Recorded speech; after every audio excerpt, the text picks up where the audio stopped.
महंगी महंगी गाड़ियाँ चलाते हैं और रूल्स के बारे में भी काफ़ी अवेयरनेस है। तो क्या वजह हो सकती है कि रेड लाइट्स जंप हो रही हैं और ट्रैफिक रूल्स ब्रेक हो रहे हैं? ब्लेड से और आप कटर से सीट काट दे रहे हो और कल आपको उसी बस में बैठना है, तो आदमी ने तो काटा होगा वो। तो ये कहाँ से आप डेवलप करेंगे? डेवलप आएगा कल्चर से। अब उनको रूट कॉज भी समझ में आता है कि आजकल के बच्चे कर क्या रहे हैं। जेनजीज को एक एडवांटेज मिला है। वी डू जिगजैगिंग, हम सांप की तरह चलाते हैं गाड़ी।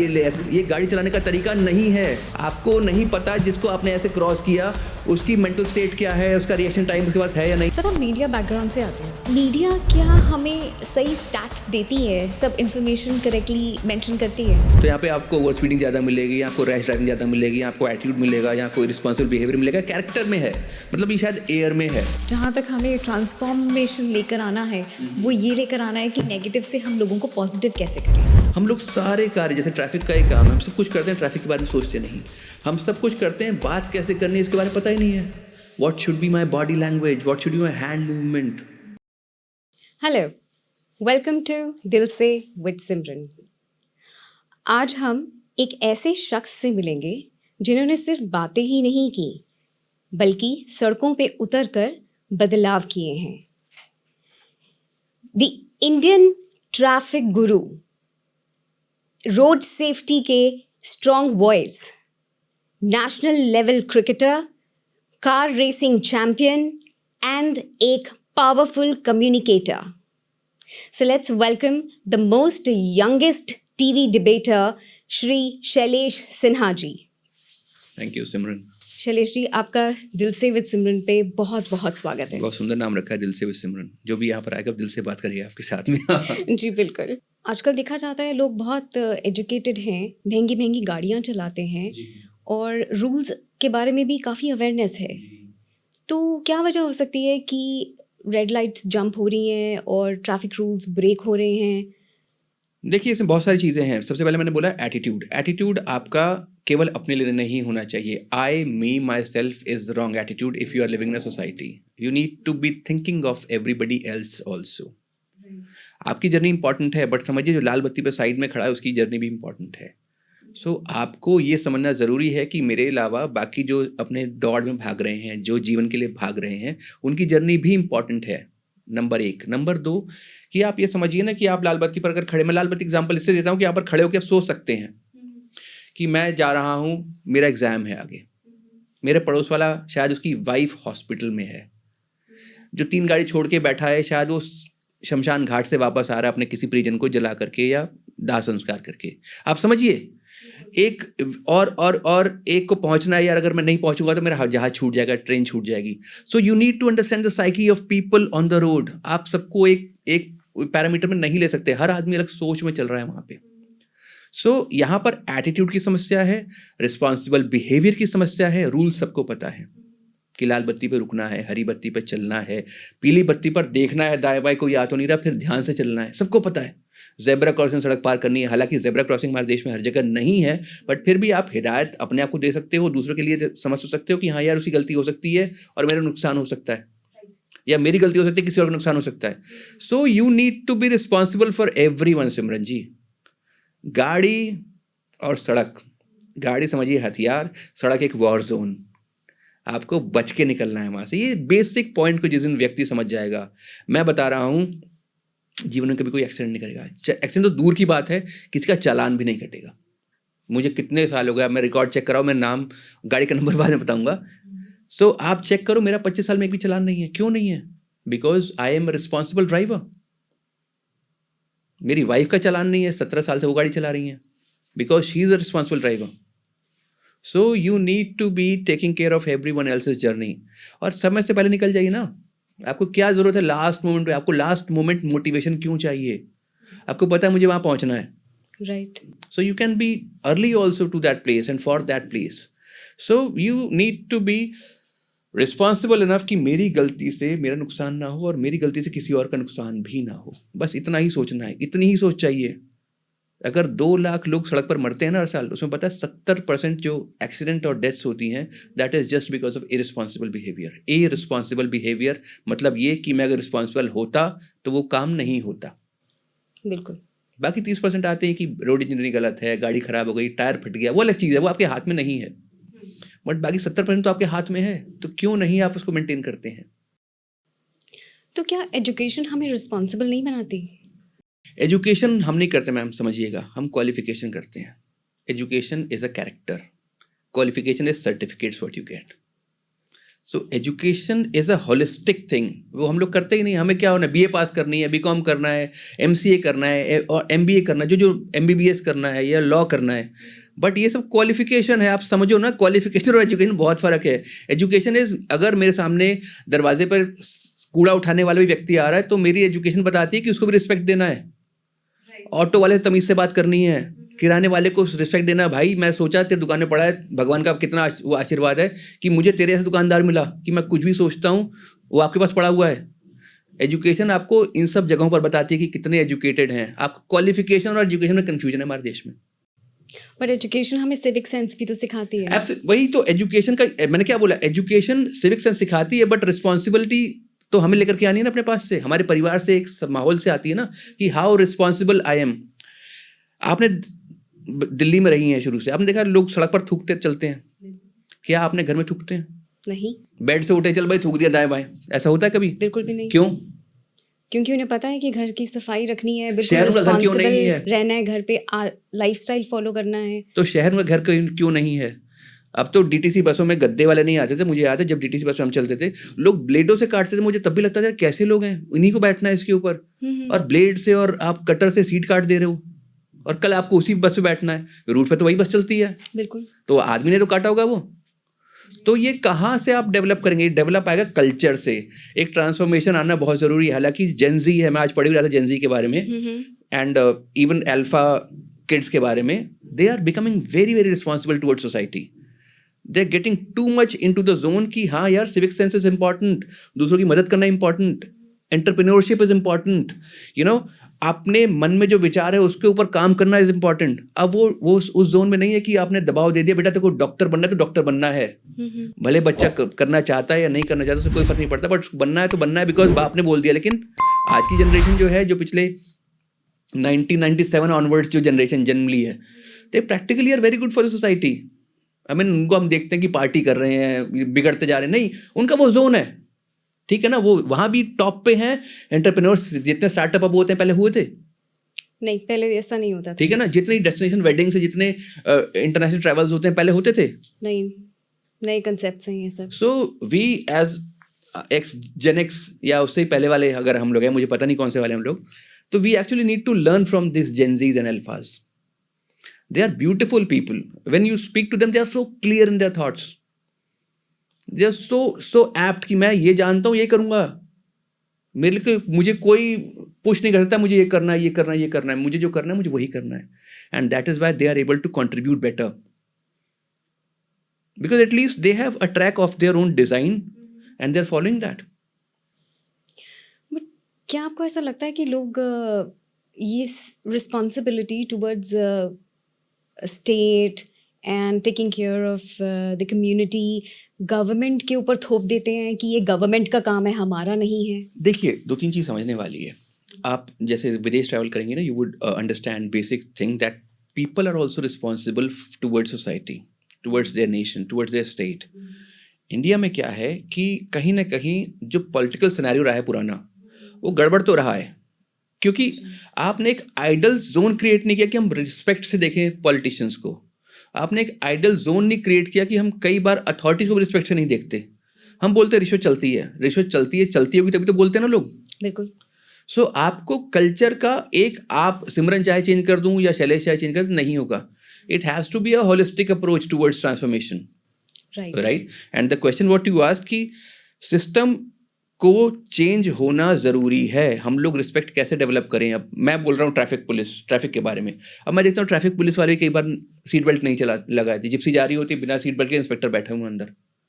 सो कहीं ना कहीं तो आप एक जोन क्रिएट कर रहे हैं ना कि आपको देख के उसी का वो तो खुद बोलता है यार देखिए इन्होंने पहनी, हमें हमारे चालान काट देते हैं। हेलमेट भी नहीं पहनते, कई बार तो मैं देखा कई पुलिस या ट्रैफिक, उनके नंबर प्लेट भी गड़बड़ रहते हैं, बट आपका चालान कट जाएगा क्योंकि आपका नंबर प्लेट गलत है। तो आपने हेलमेट नहीं पहना, आपका चालान कट जाएगा. So they has to be an inner calling from them also. सब ऐसे नहीं है, बट कुछ तो ऐसे हैं. हमारे देश में क्या, समाज का एक सिंपल सा सोसाइटी रूल होता है कि नेगेटिविटी सेल्स. आप 50 अच्छे काम कर लीजिए, कोई नहीं देखेगा. आप एक नेगेटिव कर लीजिए, आप एस्टैब्लिश हो जाओगे वैसे. सो आपको एक जोन क्रिएट करना as a politician also, as a administrator also, as an educationist also, that you are the best. I mean, we are the best. That's why we are imparting the best knowledge to you. So this has to be the call from the top. Only then, because human is practically a herd. Herd मतलब sheep, जैसे भेड़ की वो नहीं होते. जहां से जो लाइट आएगी उसी हिसाब से चलेंगे वो. अब आप कैसी लाइट दे रहे हैं, that matters. So ये basic, it has to come from there, only then it will be followed, but it has to come from there. That is the big question. Right. तो रूट कॉज यही है कि the correct information has not been imparted, and if it is imparted, the people who are responsible, they themselves are not following it. Absolutely. I mean, there's a very big difference in what you're saying than what you're doing.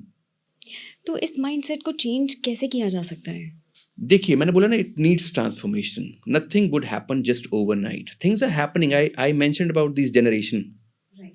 The people born after 1997, they are practically very, I mean, because I keep studying youth, I keep studying these guys, because you learn so many things from them. कि कैसे approach करना है. हमें school से college जाते थे, हमें लगता था कि पापा ने बाइक क्यों नहीं दी हमें, लकीली मिल गई हमें. ठीक है, इन लोगों को मेट्रो कार्ड चाहिए, because it's easy for them. Metro पे चढ़े, ठक ठक ठक ठक, पूरी वेबिंग है, उतर के लास्ट माइल कनेक्शन में ऑटो पकड़ना है, शेयर ऑटो पकड़ना है, कोई फर्क नहीं पड़ता उनको. They are enjoying like that. कहीं पे खड़े हो गए, फूड स्टॉल पे खाना खा रहे हैं मस्ती में, हम लोग कॉन्शियस होते हैं यार यहाँ खाना ठीक है या नहीं है. So you need to be real self. जिस दिन आप रियल हो जाओगे ना, उस दिन आप रिस्पॉन्सिबल ऑटोमेटिक हो जाओगे. You getting my point? So ये एक पूरा एक जोन है. It needs transformation. It would happen for sure it would happen, but it will take a bit of time. और मैं फिर बता रहा हूँ, क्वालिफिकेशन और एजुकेशन को कंफ्यूज ना करें. Qualification is just certification that this is what you have studied. This is the certificate what you're having. Education is your evolution, your holistic approach towards society, towards life, towards people, towards your work. That's education. And whether I'm doing good for myself or I'm doing good holistically, that comes in the category of education.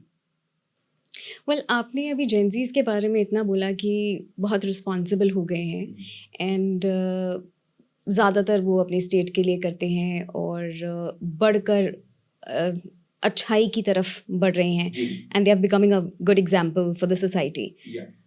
आपको नहीं लगता कि इनको exposure कुछ ज़्यादा मिल गया है, इस वजह से ये हुआ है? पहले वर्कशॉप्स नहीं हुआ करती थी, सेमिनार्स नहीं हुआ करते थे, लोग हेजिटेट किया करते थे, देश के लिए इतनी अवेयरनेस नहीं होती थी.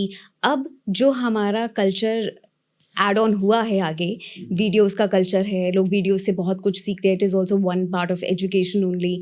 एंड जो लोग पहले, जिनको कुछ नहीं इतना डिटेल में पता होता था, अब उनको रूट कॉज भी समझ में आता है, समझ में आता है कि आजकल के बच्चे कर क्या रहे हैं.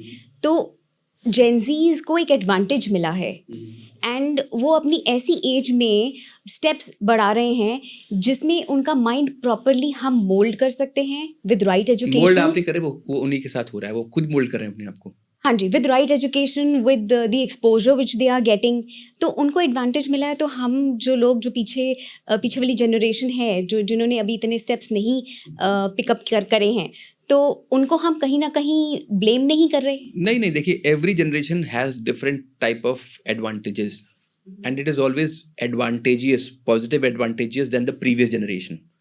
जैसे मेरे पिताजी जहाँ से आए, झारखंड से आए, सो उन्होंने बसों में, साइकिलों में सारी सफ़र किए, and he retired as dean of Delhi university, right. From एक स्क्रैच से, उस जंगलों से आते हैं मेरे पिताजी, जहाँ पर आज भी शायद बिजली कभी है कभी नहीं है. आज भी, I went there last year. So point ये है कि एडवांटेज आपके पास कितनी है कितनी नहीं है, ये तो मैटर नहीं करता. आप कितना अपने जीवन से चाहते हैं, ये मैटर करता है, नंबर 1. नंबर 2, जैसे आपने बोला कि एक्सपोजर स्टार्टेड से प्रैक्टिकली 1995-96 ऑनवर्ड्स, जब मोबाइल फ़ोन का एवोल्यूशन शुरू हुआ, हम लोग की कनेक्टिविटी डेवलप हुई. सन 2000 के आते आते हम लोग इंटरनेट एरा की तरफ बढ़ने लग गए। हम लोग के टाइम पे तो रेडियो, हम चित्रहार देखने वाले लोग थे। संडे को फिल्म आती थी शाम 5:30 बजे, मुझे लगता है कि उसका वेट करते थे कि आएगी। वेडनेसडे एंड फ्राइडे 8 बजे चित्रहार आता था, 8:40 पे समाचार आते थे, वो देखते थे हिंदी का, और रात में आता था शायद इंग्लिश का। सो हम लोग की वो जनरेशन थी, लेकिन मेरे पिताजी के पास वो भी नहीं थी, सोचिए।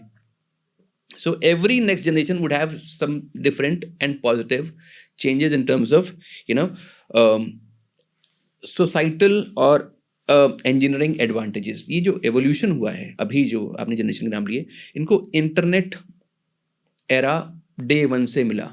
हम लोग सुनते थे कि कॉर्डलेस फ़ोन होगा, समझिएगा, कॉर्डलेस फ़ोन होगा। तो हमारे पास किसी दिवाली पे गिफ्ट आया था कॉर्डलेस फ़ोन। कॉर्डलेस फ़ोन का मतलब घर पे फ़ोन है, आप अपने लॉन में जाके बात करो, तो हम खुश होते हैं, यार इतनी दूर से बात हो जाती है, क्योंकि इससे पहले हमने वायरलेस देखा था फिल्मों में, वो पुलिस वगैरह के पास। कॉर्डलेस होना बड़ी बात थी। फिर इन लोगों ने क्या देखा, इन्होंने टच स्क्रीन देखा डे 1 से। मेरे बच्चों ने टच स्क्रीन देखा डे 1 से, जो कि हम लोग सोचते भी नहीं थे कि हम वीडियो कॉल, हम सोचते थे कि वीडियो कॉल भी कोई चीज़ होती है क्या। टीवी हमारे लिए बहुत बड़ी चीज़ थी कि टीवी में ब्रॉडकास्ट होता है, फिर हम एंटीना ठीक करने वाले लोग हैं। हम लोग वो लोग थे जब छत पे खड़े होकर एंटीना हिलाते थे कि भाई देखो ठीक आ रहा है या अभी धुंधला आ रहा है। और हम लोग वो जनरेशन जहाँ पर टीवी के बीच में लिखा आता था रुकावट के लिए खेद है। बिल्कुल। आज की डेट में तो इंटरनेट स्लो हो जाता तो आप कहते हैं उसको, डिप्रेशन में जाते हैं, भाई इंटरनेट क्यों चल रहा। सो जनरेशन का फ़र्क है। इनको एडवांटेज बहुत सारी हैं, and they have used it also very well in terms of creating so many solutions. आज हम बैठे हैं क्या, दिस इज टेक्नोलॉजी। यूट्यूब आया, जो आपके पास ज्ञान है आप बांट रही हैं, जो मेरे पास है मैं बता पा रहा हूँ। सो ऐसे हमारे जैसे लाखों लोग इस समय पूरे विश्व भर में काम कर रहे हैं। सो पॉइंट एडवांटेज इसका इतना ज़बरदस्त आया that we have been able to grasp any and every information. मेरे बारे में भी आपने चैट जीपीटी से कुछ उठाया ही होगा, मेरे बारे में भी आपने गूगल कुछ किया ही होगा, तो कहाँ से, मैंने तो नहीं बताया, मैं तो आज मिला आज पहली बार। Right. But you know so many things about me. I did research. Yes, you with did research. these tools only. Yes. The point is कि that we need to be really happy that हम इस era में at least देख तो पा रहे हैं। Absolutely. हमने तो मैंने तो कोयले का इंजन भी देखा है, मतलब इतना पुराना हूँ मैं। सो जोन क्या है कि चेंज होता है and kids are doing really good. I am really happy the way they take care of the gadget part, the way you know they research. गाड़ी में कुछ इनपुट आउटपुट गड़बड़ है, जैसे अब तो गाड़ी में टच स्क्रीन आ गए, मुझे कई चीज़ समझ नहीं आती। मेरे बालक हैं 13 साल के, अच्छा। वो फट से ये कर दिया फट से का। मैंने बोला यार तुम लोग ठीक हो और तू हमेशा साथ रहा कर। क्योंकि बहुत सारी चीज़ें ऐसी होती हैं जो मैं नहीं कर पाऊंगा और बस उनको बोलना ही है। So you need to be with them. You need to just encourage them. And if you want to learn what is happening today, you need to be, partner with them. Because they'll tell you everything what is happening. पापा ये करना है, भाई ये करना है, ऐसे करना है, वैसे करना है, बस. So I love this generation a lot. आप ट्रैफिक गुरु माने जाते हो इंडिया के, और आपने अभी लेटेस्ट एक किताब भी लिखी है जी। आप पहले अपनी किताब के बारे में बताएं। देखिए किताब मुझे लगता है इस भारत में ऐसी किताब मैंने लिखी, इसलिए नहीं बोल रहा हूँ, बट हाँ इस सब्जेक्ट पर नहीं लिखी गई किताब। And it is about the life what we live. हम अगर मेरा जीवन 80 साल का है, 80 years, so I will be spending 12-13 साल सोते हुए, 17-18 साल पढ़ाई करते हुए, 4-5 साल नहाते हुए, 7-8 साल खाना खाते हुए। ऐसे ही मैं इस 80 साल के जीवन में लगभग 7 साल सड़क पर बिताऊंगा। इस पर कोई ध्यान देता नहीं है। That my life 7 years would be spent, minimum 7 years would be spent on the road. We have all the information how to eat, how to dress up, how to even bathe, how to use moisturizers, right? But we practically are not taught how to use these 7 years nicely for everyone's good and yourself's good also. 7 years on the road is the name of my book, and it has been written with all the emotions what all I have gone through of becoming traffic guru. उसमें कैसे कैसे मैंने पहला accident देखा, कैसे मेरे अंदर awareness develop हुई, कैसे रेड लाइट जंप करते किसी को देखा और वो मेरे सामने मृत्यु को प्राप्त हो गया। सो मैंने इस सब चीज़ होते हुए देखी। दिल्ली में आप रहते हैं ना, तो आपके पास ये सब एडवांटेज रहती हैं, सड़कें चौड़ी चौड़ी हैं, लोग एडवांटेजेस रहते हैं, और नॉर्थ कल्चर थोड़ा अग्रेसिव कल्चर है। भारत भर में अगर देखा जाए तो यहाँ पे आपको ओवर स्पीडिंग ज़्यादा मिलेगी, यहाँ आपको रैश ड्राइविंग ज़्यादा मिलेगी, यहाँ आपको एटीट्यूड मिलेगा, यहाँ आपको रिस्पॉन्सिबल बिहेवियर मिलेगा, कैरेक्टर में है, मतलब ये शायद एयर में है। तभी तो बेस्ट ये सबसे तूफानी बल्लेबाज सहवाग हुआ, युवराज हुआ, यहाँ से क्यों आते हैं? सबसे तेज गेंदबाज कपिल देव यहाँ से क्यों आते हैं? ये सोचने वाले विषय हैं। स्पिनर आते हैं इरापल्ली प्रसन्ना साउथ इंडिया से, कुंबले आते हैं साउथ इंडिया से, वो स्पिनर हैं, हम लोग अग्रेसिव हैं। Right, you getting my point?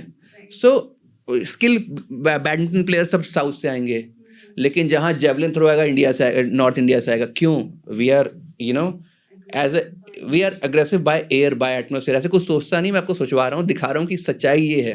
सो मैंने उस किताब में ये सब लिखा कि कैसे कैसे मैंने ये सब चीज़ें होते हुए देखी। From school days bus stand से खड़ा होते मैंने एक्सीडेंट होते हुए देखा अपने सामने। मुझे उसका मेंशन, बहुत डीप मेंशन मैंने किया उस किताब में, वो उसके बारे में लिखा। फिर सेकंड जनरेशन मेरे पिताजी से पूछा, पापा ये होता क्या है लाल बत्ती? जब मैं 6 में था तब मैंने एक्सीडेंट देखा था, मुझे ईयर भी याद है। वो standing on Rohtak road, bus stand पे, मॉर्निंग टाइम था, एक ट्रक ने स्कूटर वाले को एकदम मेरे सामने 10 मीटर की दूरी पर ही ऐसा हुआ। तो मैंने पूछा, भाई ये सब होता कैसे? गलती तो स्कूटर वाले की थी। कहता है तो चल, पिताजी भी, he is a doctor, but उन्होंने बोला ठीक है यार, सड़क पर तो ये सब होता रहता है। तो पॉइंट यहाँ पर ये है कि हमें इसके बारे में बहुत सीरियसली नहीं ना पढ़ाया जाता है, ना समझाया जाता है। तो मुझे लगा कि ये किताब आनी ज़रूरी है। समझो, vehicle is a weapon if not use right. Right. तो इसका पूरा थीम, जूस और इसका जो पूरा जिस्ट है, वो it's all about we have to be responsible, we have to be really responsible. Because आप समझिए, जो व्यक्ति जा रहा है कितने सारे सपने लेके जा रहा है। बिल्कुल। आप सोचिए, अगर वो 35 साल का, शायद बच्चे भी घर में होंगे जो वेट कर रहे होंगे शाम को, उसकी वाइफ भी वेट कर रही होगी, राइट? उसके माँ बाप के भी अलग सपने होंगे कि अब मेरा बेटा बड़ा हो रहा है, हमें यहाँ घुमाएगा, तीर्थ यात्रा करवाएगा, राइट। और अचानक उसकी मृत्यु हो जाती है सड़क के ऊपर। आप समझ रही हैं इस बात को? मतलब लोग इसको देखते क्यों नहीं है, मुझे आज तक ये समझ नहीं आया। एंड ये ऐसा नहीं कि एक्सीडेंट है जी, हो जाता है, ये तो किस्मत है। नहीं, आपके हाथ में है। मैं भूकंप को नहीं बोल रहा कि वो किस्मत है, भूकंप तो वो एक्सीडेंट है, वो होगा अपने आप। बाढ़ आएगी, आप नहीं रोक सकते, लेकिन ये जो चीज़ आपके हाथ में मशीन है, ये तो आप कंट्रोल कर सकते हो ना। बिल्कुल। इस इमोशन को कि आप सड़क पर ध्यान से रहें। आपको अगर हल्का सा भी मेरी बातों पे शक है ना, तो एम्स ट्रॉमा सेंटर है रिंग रोड पे, एम्स के आगे, बस जाके कोई भी व्यक्ति जाके देख ले, कैसे कैसे यूथ, बच्चे 15 साल 17 साल जो ऐसे हैं, उसमें कई जो जीवन में उठ ही नहीं सकते। क्या हुआ था? माँ बाप से चाबी ली और लेके भाग गए, मशीन को संभाल नहीं पाए, मशीन ने धोखा दे दिया उनको, एंड स्पाइन टूट गया, नेक फ्रैक्चर हो गया, हेड इंजरी हो गई, सोच समझ नहीं सकती, याददाश्त भूल गए। ये सब हो रहा है। आप ये समझ जिस दिन जाएगा ना, भारत में जो गडकरी सर हैं या मोदी सर हैं, ये सब बोल रहे हैं कि we are trying by 2030 it will come down to half. I can assure you it will never come down to half. 2 lakh को 1 लाख बोल रहे हैं, कभी नहीं हो सकता ये, जब तक आप एक एजुकेशन सिस्टम लेकर के नहीं आएंगे उसके अंदर, जब तक आप रिस्पॉन्सिबिलिटी नहीं समझाना चाहेंगे। आप ये बस समझाइए कि हाँ भाई, कि लाल बत्ती पर जंप नहीं करना चाहिए, सबको पता है। जगे हुए को थोड़ी जगाना है, सब जगह हुए, सबको पता है। आपको रिफॉर्मेशंस लेकर के आने हैं, आपको एग्जाम्पल्स क्रिएट करने हैं। तो ये सब बेसिक चीज़ें हैं कि 2030 में अगर हम चाहते हैं कि हमारे 2 लाख से एक्सीडेंट 1 लाख पे आ जाएं, तो प्लीज़ आपके अंदर बहुत सारी चीज़ें, किताब बस उस एंगल का वो है कि अभी लॉन्च पब्लिश में है, लॉन्च हो जाएगी आजकल के अंदर। And I want every one should read this book, every house should have this book, because ये सड़क की गीता मैं कह सकता हूँ है। तो इस बुक के थ्रू आप क्या मैसेज देना चाहते हैं ऑडियंस को, और ऑडियंस इस बुक से क्या क्या सीखेगी? कुछ हाइलाइट्स बताइए अपने बुक के। देखिए, एक तो हाईलाइट मैंने बता दिया, 7 years ऑन द रोड, ये सबसे मेन हाईलाइट है कि you need to be serious about your time spent on the road. आपको मैं एग्जांपल समझाता हूँ। एक व्यक्ति का, एक बालक का जन्म होता है, कहाँ होता है? हॉस्पिटल में। हॉस्पिटल से जब वो घर आता है तो कहाँ से आता है? गाड़ी से आता है। कहाँ से आता है? ट्रांसपोर्ट से आता है। सड़क से आता है। सड़क से आता है। राइट। उसकी आंखें भी नहीं खुली और सड़क को यूज किया। इतना इंपॉर्टेंट सड़क आपकी लाइफ में है, बहुत ज़्यादा। जिंदगी की बात आपकी शुरुआत का पहला रास्ता ही सड़क है ना। आपको दुनिया भर की सारी इन्फॉर्मेशन दे दी, भाई मुझे ये ब्लू ब्लेजर पहनना है, ब्लैक ट्राउजर होनी चाहिए, ब्लू शूज़ होने चाहिए, रिस्ट वॉच होनी चाहिए हाथ में, ये सब समझा दिया। मेरे ये कॉलर यहाँ पर होने चाहिए, मेरा हेयर स्टाइल ऐसा होना चाहिए, एक एक चीज़ हमें बताई जाती है। बट आपको ये नहीं बताया जाता है, बालक साहब या बेटी, आप लोग को ये समझना ज़रूरी है कि जब तक आप राइट सेंसेस में नहीं हैं, आपको गाड़ी स्टार्ट भी नहीं करनी है। हम में से अगर भारत में 100 लोग गाड़ी चलाते हैं तो 99.99% ऐसे लोग हैं जिन्होंने हिट एंड ट्रायल पे सीखी है। राइट। क्या प्रिंटिंग प्रेस पे कोई व्यक्ति सीखने जाता, काम करने जाते तो क्यों डे 1 पे उसको वहीं तो सिखाते हैं क्या? पहले ही has to learn basic computer operations, you have to learn, only then you are employed. Basic training दी जाती है। बेसिक ट्रेनिंग दी जाती है ना, हम गाड़ी में क्यों नहीं देते? जो कि अपने आप में ऐसा है कि अगर गलती किया तो आपके हाथ में है नहीं कंट्रोल कुछ भी। सड़क आपको धोखा दे सकती है, गाड़ी आपको धोखा दे सकती है, ओवर स्पीड आपको धोखा दे सकती है, सब आपको धोखा देने के लिए बैठे हैं वहाँ पे, और उसके लिए हम ट्रेन ही नहीं कर रहे हैं किसी को। एक माँ बाप की सबसे पहली रिस्पॉन्सिबिलिटी कि मेरे बच्चे को गाड़ी एक प्रॉपर सर्टिफाइड इंस्टीट्यूट से सीखनी है। ये नहीं पापा मैं बड़ा हो गया, चाबी स्टार्ट की लेके निकल गया गाड़ी को। लेकिन बच्चे अपने माँ बाप को देखते हैं गाड़ी चलाते हुए और बहुत कॉन्फिडेंट फील करते हैं, और माँ बाप भी कन्विंस्ड हो जाते हैं कि हाँ हमारा बच्चा तो बड़ा कॉन्फिडेंट है, वो चला लेगा। ये माइंडसेट से ज़्यादातर पेरेंट्स अपने बच्चों को फ्रीडम दे देते हैं और वो अपनी गाड़ी उठा के ऐसे ही चले जाते हैं। मैं अगर 100 पेरेंट्स को लेकर खड़ा करूंगा ना, इन्हीं पेरेंट्स को मैं बोलूँगा भैया रिएक्शन टाइम बताओ, व्हाट इज़ रिएक्शन टाइम? किसी को पता ही नहीं रिएक्शन टाइम, शायद आपको भी पता है, नहीं पता, मुझे नहीं पता। अगर मैं 100 की स्पीड पर चल रहा हूँ और अचानक सामने ब्रेक अगली गाड़ी मारती है, तो मैं ब्रेक अगर मारूंगा तो मेरी गाड़ी कितने मीटर में जाकर रुकेगी? This is reaction time. कि आपने ब्रेक मारी और आपकी गाड़ी कितनी आगे जा सकती है। अगर आपने एकदम टेल टच करके चला रहे हैं, उसने ब्रेक मारी तो आप तो हिट करोगे ना उसको, बिल्कुल। Right? So you need to have reaction time. ये बेसिक क्राइटेरिया होना चाहिए कि मेरे अगली गाड़ी से इतना डिस्टेंस हो कि अगर ब्रेक अचानक मारे तो मेरे पास कुशन टाइम हो पूरा, कि मैं अपने आप को रोक पाऊं। आप कुशन दे रहे हैं तो आपके पीछे वाले को कुशन मिल रहा है आपसे। It's a culture which needs to develop. Parents are blind जब उनके साथ घटनाएं होती है। मैं फिर बता रहा हूं, आप जाके देखो ट्रॉमा सेंटर्स, आप जाओ वसंत कुंज में एक स्पाइन हॉस्पिटल है, बस जाके देख करके आ जाओ कि छोटे छोटे सुंदर सुंदर बालक, माँ बाप ऐसे चम्मच से रोटी खिला रहे हैं, उनको दलिया पिला रहे हैं।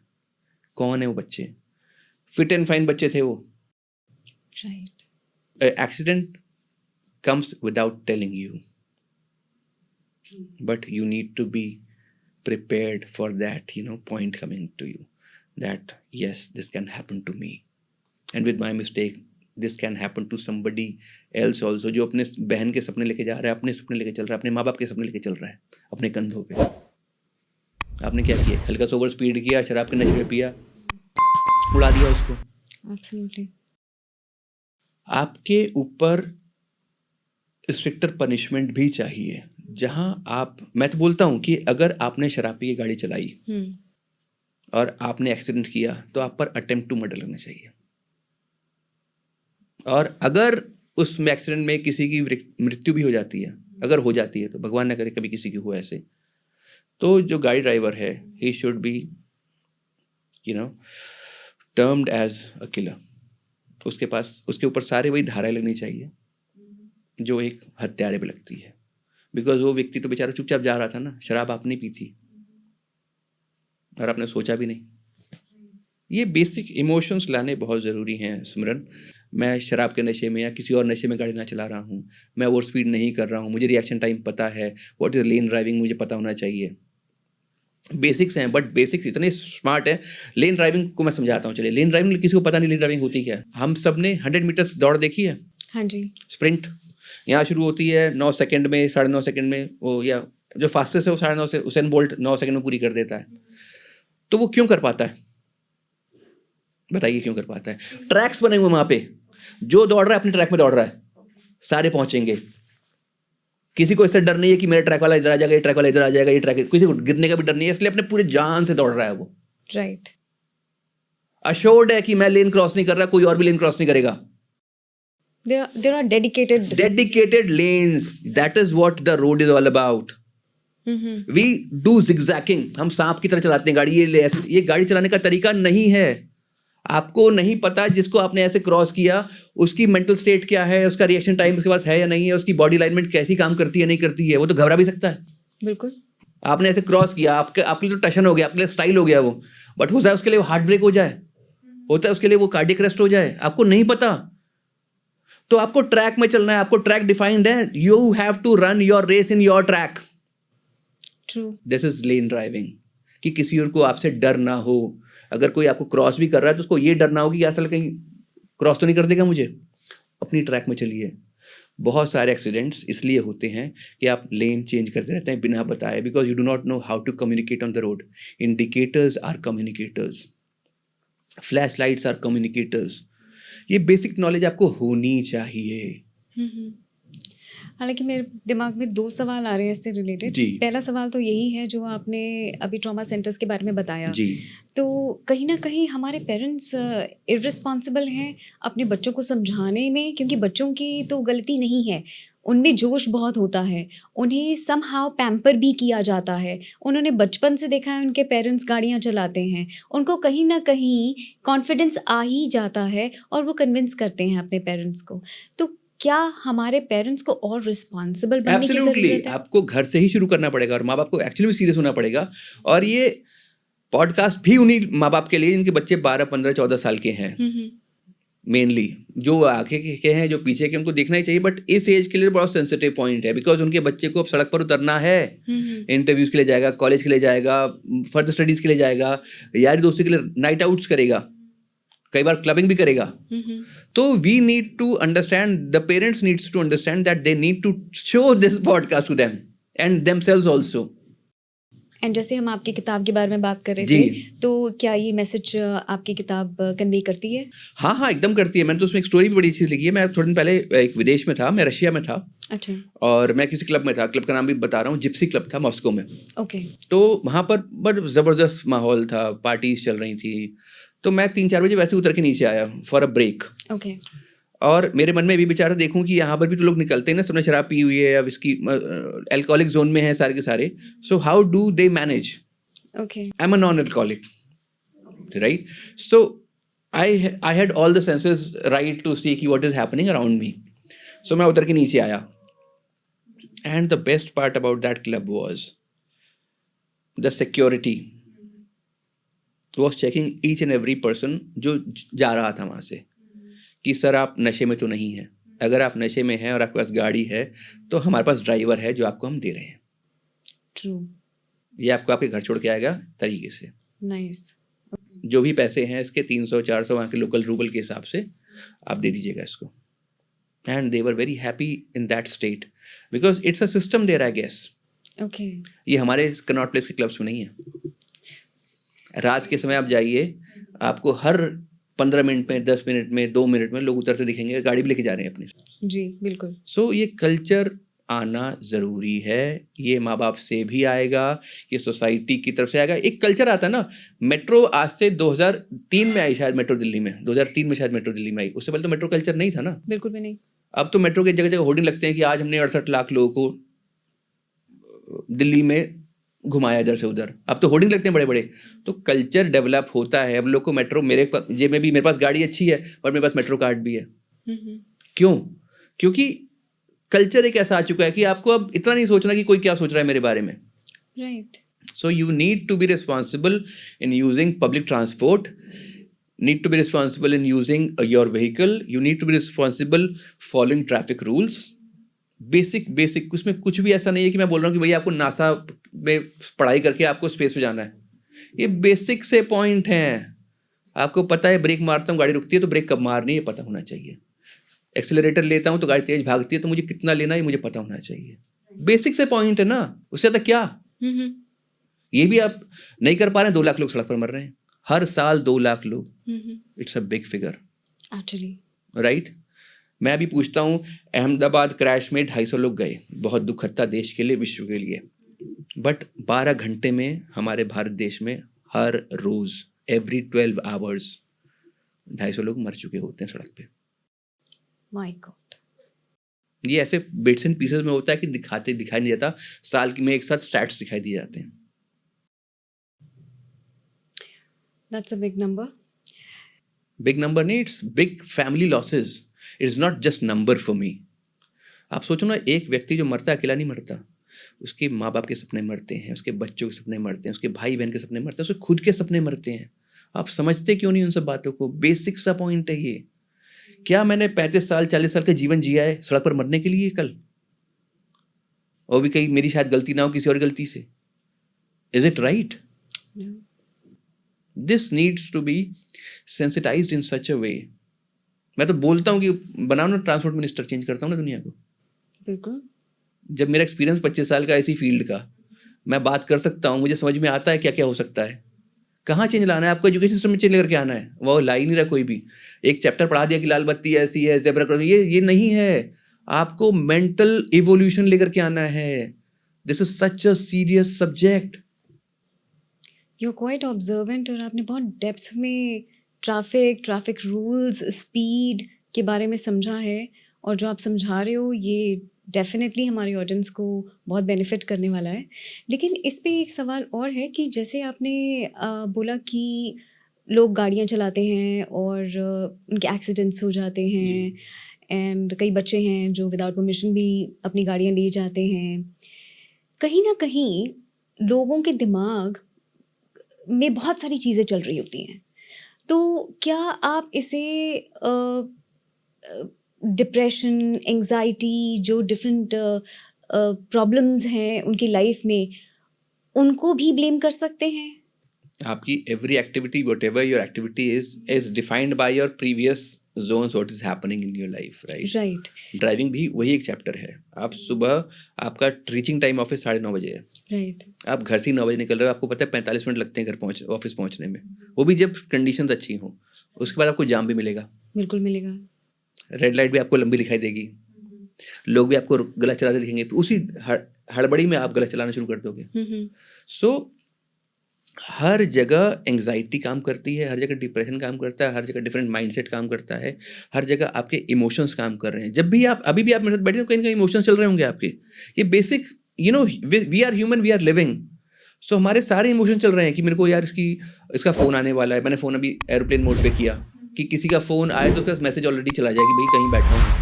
राइट. सो हमारे हर जोन में हमारे ऊपर रिस्पॉन्सिबिलिटीज भी हैं, एंग्जाइटी भी है, इमोशन डिसबैलेंसेस भी हैं. प्लस एक ये भी होप है कि यार मैं पॉडकास्ट कर रहा हूँ तो इसके पहुँचना चाहिए आगे लोगों तक.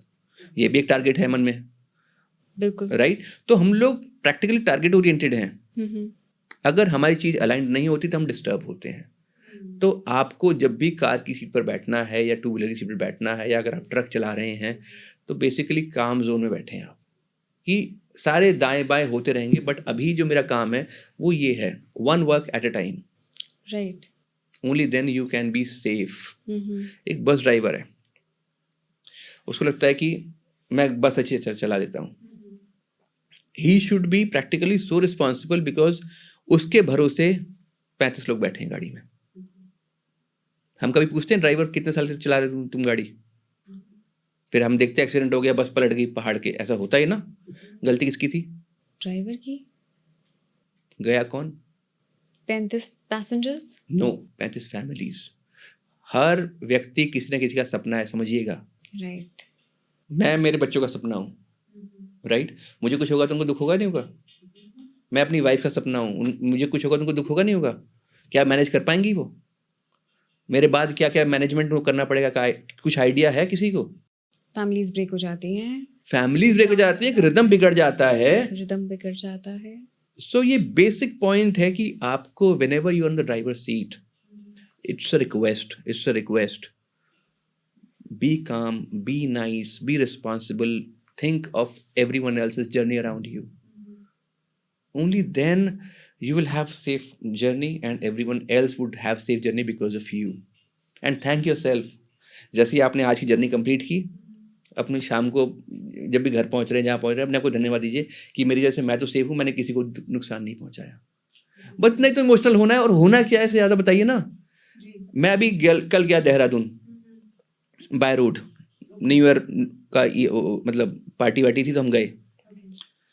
अब मेरे साथ मेरी वाइफ बैठी हैं, मेरे बच्चे बैठे हैं पीछे, तो दे आर अश्योर्ड ना कि ठीक ठाक जाएंगे, ठीक ठाक वापस आ जाएंगे. यही कोई ट्रक मुझे मार के चला जाता तो मेरी गलती नहीं होती. That's the responsible behavior. बस इतना ही तो करना है कि मेरी अपनी जर्नी भी अच्छी हो, किसी और की भी जर्नी मेरे साथ अच्छी हो. समझिए आप, बस बेसिक है, कुछ भी नहीं है सिमरन इसके अलावा. हम लोग हर रोज सुनते हैं, अखबार में पढ़ते हैं कि गुड़गांव में ये हो गया, दिल्ली में ये हो गया, नासिक में ऐसा हो गया, पुणे में एक पोर्शा कार ने 2 जनों को मार दिया. हुआ ही था लास्ट ईयर इतने बड़े बड़े एक्सीडेंट। और हमेशा बड़ी गाड़ी गलती नहीं होती है, मैं बहुत क्लियरली बताना चाहता हूँ, हमेशा बड़ी गाड़ी गलती नहीं होती है, छोटी गाड़ी कई बार ब्लाइंड स्पॉट पे आती है। लोगों को लगता है कि हमने हाथ दे दिया, आप तो ह्यूमन हो, लेकिन वो मशीन है, वो उसको रुकने में टाइम लगेगा। ये बेसिक हाथ दे के चलना बंद कर दो सबसे पहले। हाथ दे दिया, सड़क पार कर लिया आपने। आप तो पैदल में हो, आप रोक भी सकते हो, पीछे भी आ सकते हो। वो गाड़ी अगर तेजी से आ रही है नहीं रोक पाएगी अपने आप को, आप उड़ा दिए जाओगे। सबसे पहला भारत का कल्चर चेंज होना चाहिए, जो हाथ दिया और सड़क पार कर लिया। क्यों, तो ब्रेक मार देगा। क्यों मार देगा ब्रेक भाई? वो एक रिदम में है, तुम रुक जाओ ना थोड़ी देर, सारी गाड़ी निकल जाए फिर पार कर लेना ना। देन न्यूज क्या आती है, एक अमीर आदमी ने 2 जनों को कुचला, ऐसी न्यूज आती है। अब आपने गाड़ी का तो गलती दिखा दी, आपने क्या उसकी गलती देखी जो दोनों थे जो सामने आ गए थे? Nobody looks at the fault of cyclist. Why? Because जो गाड़ी चलाता है माना ये जाता है कि उसी की गलत गलती है ना, होती ये थॉट भी गलत है एकदम। जब भी वो BMW नाम का ब्रांड आता है, BMW ने कुचला, अरे BMW बेचारा होस्टा से ही चल रहा हो, वो स्कूटर ही सामने आ गया था, उसके क्या करेगा वो? I am not advocating that गाड़ी वाला, आई एम जस्ट एडवोकेटिंग हमेशा सेंसेशनलाइज मत करो बड़ी गाड़ी को। ये सबसे बड़ा गड़बड़ है हमारे देश में कि बड़ी गाड़ी में है तो अमीर होगा और दिमाग से सर चढ़ाई होगा। ऐसा नहीं होता है। ये बेसिक पॉइंट्स पे भी काम करना बहुत जरूरी है कि गलती भाई किसी से भी हो सकती है, और हमेशा एक ही पर उंगली मत उठाओ, अपने आप को सुधार लो थोड़ा सा। एब्सोल्युटली, अपने आप पे काम करना ज़्यादा ज़रूरी है, तभी आप खुद भी सेफ हो, आपकी जगह से दूसरे भी सेफ हैं। जैसे आपने डेडिकेटेड लेन्स के बारे में बात करी जी। आप कार रेसिंग चैंपियन भी हैं। हाँ, 2007-8 का auto cross national car racing champion, Maruti Suzuki auto cross. या तो आपको स्पीड एंड सेफ्टी का डिफरेंस बखूबी पता है, और मैं यही पूछना चाहती हूँ ऑडियंस के लिए, क्या ये दोनों पॉसिबल है? हालांकि आपने एक्सप्लेन ज़रूर किया है, क्या ये नॉर्मल रोड्स पे पॉसिबल है दोनों को साथ में लेके चलना? नहीं, स्पीड तो खैर कभी करनी नहीं चाहिए नॉर्मल रोड्स पे। अगर आपको रेसिंग का बहुत शौक है ना, मैं फिर से रिक्वेस्ट कर रहा हूँ, हमारे देश में रेसर्स की बहुत ज़रूरत है। हम लोग हमेशा ही क्यों जो अमेरिकन रेसर्स हैं या इटालियन रेसर्स हैं उनको क्यों देख रहे हैं? हम भी तो क्रिएट कर सकते हैं, स्पेशली नॉर्दर्न इंडिया से। अग्रेशन है भाई हमारे यहाँ। तो आपको रेस करनी है, ट्रैक्स बना है बुद्धा सर्किट, यहाँ पर किराए पे लो ना, आप विदेश जाके पढ़ो ना। आपको रेसिंग करनी है तो ट्रैक पर करो जी। वाई ऑन कॉमन रोड जहाँ पर आपकी गलती से सबका नुकसान हो सकता है? तो मैं एक रेसर रहा हूँ, मैं रैलिस्ट भी रहा हूँ अच्छे लेवल का, बट अगर 100 की भी अपर लिमिट है ना हाईवे पे या सड़क के ऊपर, मैंने कभी 70-80 से ऊपर गाड़ी चलाई नहीं। क्यों चलानी? आपका डिस्टेंस जो है वो 2 ही मिनट तो कम होगा, लेकिन आपने रिस्क कितना बड़ा मल्टीप्लाई कर दिया 100 से ऊपर चला करके। आपने रिस्क कितना बड़ा कर दिया अपना। लेकिन अगर आप अपने जोन में चल रहे हो, एक काम जोन में चल रहे हो, अपनी लेन डेडिकेट करके चल रहे हो, तो आप अपने लिए भी सेफ हो, दूसरों को भी आप अश्योर कर रहे हो कि हाँ भाई जो आगे कई बार होता है ना यार, आगे वाला गाड़ी अच्छी चला रहा है, हम देख के बोलते हैं, या अगर गलत चला हम बोलते हैं गलत चला रहा है वो, मतलब we are observant, we know what is right what is wrong. So अगर 100 की लिमिट आपको दी हुई है तो क्या आवश्यक है आपको 100 चलाना? आप 90 पे चलाओ ना। 100 को बस ओवरटेक के लिए रहने दो, ओवरटेक करो और अपनी लेन में फिर वापस आ जाओ। और राइट एक्सट्रीम राइट लेन को खाली छोड़ दो, परमानेंट खाली रखो। वहाँ एम्बुलेंस निकलती है, कभी पुलिस इमरजेंसी की कोई गाड़ी निकलने वाली होती है, कभी फायर ब्रिगेड की निकलना होता है, निकलने दो ना उनको। अपनी लेन में चलो, और बिलो 100 जहाँ 120 की भी लिमिट है वहाँ भी 100 पर चलो। हमेशा कम करके चलो ना, आपको डिस्टेंस कवर करने में 2-4 मिनट का फर्क होगा बस। बट आप किसको प्रूव कर रहे हो? आप लोग हेलमेट पहन करके चला रहे हैं ऐसे ऐसे जिगजैग, और यार तेरी शक्ल नहीं दिख रही, गधा दिख रहा है तू सड़क पे, अपने लिए डेंजर है, दूसरों के लिए डेंजरस बना हुआ है तू, व्हीलीज कर रहे हैं हाईवे के ऊपर। क्या नॉनसेंस हो यार तुम लोग, किसको प्रूव कर रहे हो? क्या प्रूव कर रहे हो? अपने माँ बाप जो बेचारे जिनको आइडिया भी नहीं कि तुम क्या कर रहे हो, उनके पास न्यूज़ पहुंचती तो कैसा लगता होगा सोचो, कि बेटे को 2 लाख की 2.5 लाख की बाइक दिलाई थी, वो स्टंट मार रहा था मर गया। What are you trying to showcase about your life? Should it go like that? अगर आपके जीवन में आप इतनी अच्छी बाइक को मेंटेन कर सकते हो, मेंटेन एज एन मैनेज कर सकते हो, that simply means you have a very good conjugal skills, you can manage so many other things. तो उसको सड़क पर, मैं तो उसको टुच्चगिरी कहता हूँ, मतलब very wrong word but it's a टुच्चगिरी। मतलब what are you trying to portray? Helmet भी आपने पहना या नहीं पहना, कौन पहचानता है यार आपको? कौन आपसे इंप्रेस हो रहा है? सब आपको गाली दे रहे हैं या उल्टा ही बोल रहे हैं आपके बारे में, और आपके माँ बाप को बेचारे को पता ही नहीं है घर में मेरा बेटा ये काम कर रहा होगा। फिर न्यूज़ पहुंच जाती है। ऐसे बहुत केसेस हैं सिमरन, बहुत केसेस हैं ऐसे। So bikers, two wheeler riders, four wheeler drivers, everyone should be actually responsible for their lives also, because it goes like that. Fraction of second भी नहीं लगता and it is gone. So it's a very important message for our audience कि हर चीज़ को करने की एक सही तरीका होता है और एक सही जगह। तो अगर आपको कार रेसिंग करनी है तो रेसिंग ट्रैक्स पे करें, और अगर आप कार ड्राइव करते हैं नॉर्मल रोड्स पे तो प्लीज़ डिसिप्लिन्ड मैनर में करें। सो एक और बात है जो कार रेसिंग से ही रिलेटेड है, ये जितने भी रेसिंग के सिनारियोज होते हैं वो रात को शुरू हो जाते हैं। रेसिंग नहीं, स्टुपिडिटी है वो। That's not racing. Racing is when you are competing with somebody, right? It's not, it's stupidity what you're doing on the roads. You're creating nuisance for other people and for yourself also. तभी तो आप सुबह देखते हैं गाड़ी चढ़ी होती है, फुटपाथ के ऊपर चढ़ी होती है, पेड़ से लड़ जाती है। तब सवाल क्या पूछ रही थी, आप बताइए। मैं यही सवाल पूछना चाह रही हूँ, जैसे आपने सबको समझाया कि ट्रैक्स पे आप रेसिंग कर सकते हैं, आप किराए पे ले सकते हैं, तो रात को गाड़ियाँ निकालने का माइंडसेट क्या होता रात है? को ना बंदा एक रिलैक्स जोन में रहता है, उसको पता है सोना ही जा करके। दिन भर के काम के बाद वो टेंशन फ्री हो चुका है, अब उसको बस अब फन करना है। Fun for them is driving at a high speed, music at louder pace, you know. So ये कल्चर असल में हम लोग ने हॉलीवुड से और बॉलीवुड से उठाए हुए हैं बच्चों ने। आप समझिए, फिल्म बहुत बड़ा इन्फ्लुएंसर होता है समाज के लिए, ठीक है ना। हम समाज में जो फैशन चलता है फिल्मों से आता है। आजकल एक गाना चल रहा है, ऐसा सब उसी पे गा रहे हैं ना, रील बन रही है ना उस पर, राइट। तो क्या है कि आपका जैसे वो आप एग्जाम्पल देता हूँ आपको। एक फिल्म आई धूम। धूम से पहले भारत में स्कूटर बिका करते थे, यही बता दूं आपको मैं। तो अभिषेक बच्चन थे और पता नहीं एक दो और हीरो थे उसके अंदर। वो फिल्म ने बाइक के कल्चर को डेवलप किया। एक स्कूटर कंपनी ने तो स्कूटर बनाने बंद कर दिए कि स्कूटर बिकते ही नहीं अब।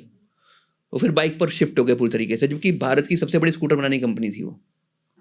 बिकॉज कल्चर ने इतना, एवोल्यूशन का टाइम ना इतना जबरदस्त ट्रांजिट किया कि स्कूटर बिकने बंद हो गए, राइट। वो सेगमेंट खत्म कर दिया। फिर विदेशी कंपनी आई जिन्होंने स्कूटरलेस और गियरलेस स्कूटर बनाने शुरू किए।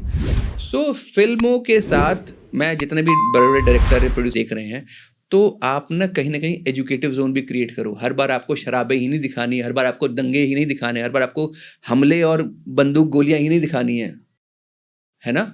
आप बहुत अच्छे अच्छे काम कर सकते हो। कैसे फिल्म फैमिलीज डेवलप हो रही हैं, कैसे कल्चर डेवलप हो रहा है, कैसे आपको गाड़ी को यूज़ करना है, कैसे आपको ऑफिस में बिहेव करना है। मतलब यू नीड टू, देखो 99% आबादी ऑफिस में काम कर रही है। सब नहीं जाते जिंदगी ना मिलेगी दोबारा के बार यूरोप के टूर पे, बट फिल्मों में दिखा देते ना कि उधर घोड़ा भी दौड़ रहा है साथ में और आप भी क्रूज कर रहे हो कार में अपनी, और वो फील कर रहे हो यार वाह व्हाट अ वाइब। फिर टोमेटिनो फेस्टिवल नहीं हो रहा सबके साथ में जीवन में। ये आप राइट चीज़ें दिखाओ, वो दिखाओ, राइट चीज़ें भी दिखाओ। बिकॉज आपकी फिल्में हमें इंस्पायर करती हैं, एस्पायर करती हैं, but right things should also be there. या तो आप गरीबी दिखा दोगे जिनको इंटरनेशनल अवार्ड्स मिल रहे होते हैं। मतलब फिल्मों का भी सबसे ज़बरदस्त तरीका है, जब आप एक ऐसी फिल्में बनाते हो जहाँ पर झुग्गियाँ बस्तियाँ दिख रही हैं तो वो ऑस्कर अवार्ड में पहुँच जाती हैं। एक क्रिकेट की फिल्म बनाई थी आमिर खान ने, वो भी ऑस्कर में पहुँच गई थी। अच्छी फिल्में क्यों नहीं पहुँचती? जहाँ हम गरीब दिख रहे हैं वो पहुँच जाएंगी वहाँ पे। मैं इसलिए भी फिल्मों के प्रति ज़्यादा थोड़ा नेगेटिव पॉजिटिव रहता हूँ कि why do you not show right things. Either you show this कि एक बच्चा बड़ा झुका हुआ था, झुग्गी वुग्गी में रहता था और उसने IAS क्रैक कर दिया, ठीक है, it's a inspirational story. But most of the case में ऐसा नहीं होता है। सब बच्चे वहाँ से नहीं आते हैं, राइट। तो ये सब चीज़ें हैं जो फिल्म इंडस्ट्री को, मैं बता रहा हूँ कि धूम फिल्म आई थी, धूम फिल्म ने क्या किया, पूरा ट्रांसफॉर्मेशन ले आई। स्कूटर मार्केट बंद, बाइक शुरू। बाइक का मतलब you can jump, you can do wheelies, you can have the machoism, you can wear jacket and ride your bike like racer. So ये सब क्या हुआ, फिर बाइक के ब्रांड्स आने लगे। कैफे रेसर आ गई, फिर क्रूजर आ गई, फिर स्पोर्ट्स बाइक्स आ गई, तो उसमें भी कैटेगरीज आ गई। तो हर प्रकार के, और सब तेज चलने वाली चीज़ें हैं उसमें। कुछ भी ना, कैफे रेसर धीरे चलती है, ना क्रूज धीरे चलती है, ना स्पोर्ट्स बाइक धीरे चलती है। आपने जेनरिक बाइक तो लॉन्च की, बट एटीट्यूड कौन सा डेवलप कर दिया, उसका लुक कैसे डेवलप किया। स्पोर्ट्स में एस्पिरेशनल कंट्री है, we should have all these things, but there has to be an education system that how do you need to behave with that machine. एक चलिए एक अच्छा एग्जांपल आ गया इस बात करते करते। एयरफोर्स में पायलट होते हैं, क्या उड़ाते हैं, हेलीकॉप्टर, कैरियर गुड्स का हवाई जहाज़, फिर शायद fighter plane, MiG, Sukhoi, Rafale, 6-7 प्रकार के जहाज मैं जानता हूँ, कॉमन आदमी नहीं जानता होगा, और भी होते होंगे मुझे पता नहीं। आपको पता है कि हेलीकॉप्टर वाला जो चलाने वाले उसको क्या बोलते हैं? पायलट होता है। All are जो pilots. all are pilots, Yes. right? But do you know everyone has to have different mindset in life and towards using the machine? Right. True. Yes होना or no? चाहिए बिल्कुल, क्योंकि उसके functions अलग हैं. Functions अलग है, रिएक्शन टाइम अलग है, आपके मेंटल रिफ्लेक्सेस चाहिए इसमें बहुत तेजी से। सुखोई चलाने वाले को हेलीकॉप्टर या हेलीकॉप्टर वाले को सुखोई नहीं मिल सकता because of skill behaviour, Right. Right? But हमारे यहाँ जो गाड़ी 800 सीसी की चला रहा है वही लैम्बोर्गिनी चला सकता है। लाइसेंस तो है ना एक ही लाइसेंस है. Right. Do you think this is right? Partially. Partially, बस आपको पता है Partially. If you're responsible and you can take training and you understand Yes. well, then you can utilize it. It has to have a training pattern. A sports car needs a trained driver. Right. Because it can go zip like that. 5 seconds it's touching 100. हमारी normal car 5 second में 100 नहीं touch करती, वो 15 second 20 second, उसको rhythm चाहिए बनने के लिए। यहाँ पर तो आपने पंप किया और गाड़ी भाग जाती है। So you need to have a trained driver in that. And training कैसे, जैसे मुझे कोई स्पोर्ट्स कार लेनी है तो I should be trained before that. It's not that मेरे पास खड़ी है, चलो भाई मुझे गाड़ी चलानी तो आती है, मैं चला सकता हूँ। नहीं, ऐसा नहीं है। It's a weapon which you are using wrong for your self. आपको पता भी नहीं चलेगा कब वो स्वेयर लेफ्ट राइट हो जाएगी और कब वो दाएं बाएं लोग उड़ा देगी, पता नहीं चलेगा। क्यों स्पोर्ट्स कार के एक्सीडेंट्स इतने होते हैं? क्योंकि आपने बस पंप किया और वो it flies. Right. The pickup speed is like super high. Yes, super duper high. मतलब I have driven a couple of them on tracks only.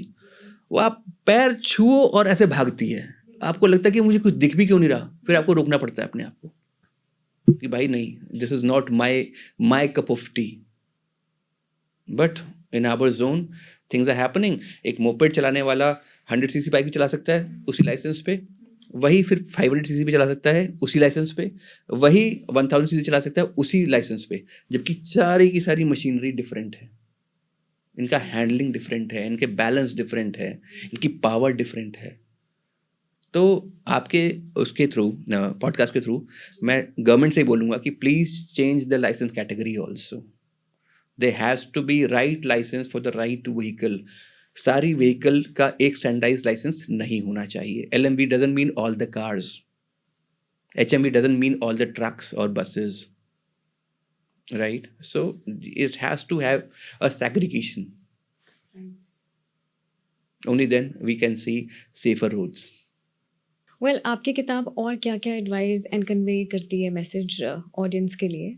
Be safe because life is with you only for once and you're not just yourself. आप अकेले नहीं हैं, आपके साथ आपका पूरा परिवार है। आप अकेले के सपने नहीं हैं, आप अपने माँ बाप के भी सपने हैं, आप अपने वाइफ के भी सपने हैं, या आप अपने हस्बैंड के भी सपने हैं, या आप अपने बच्चों के भी सपने हैं।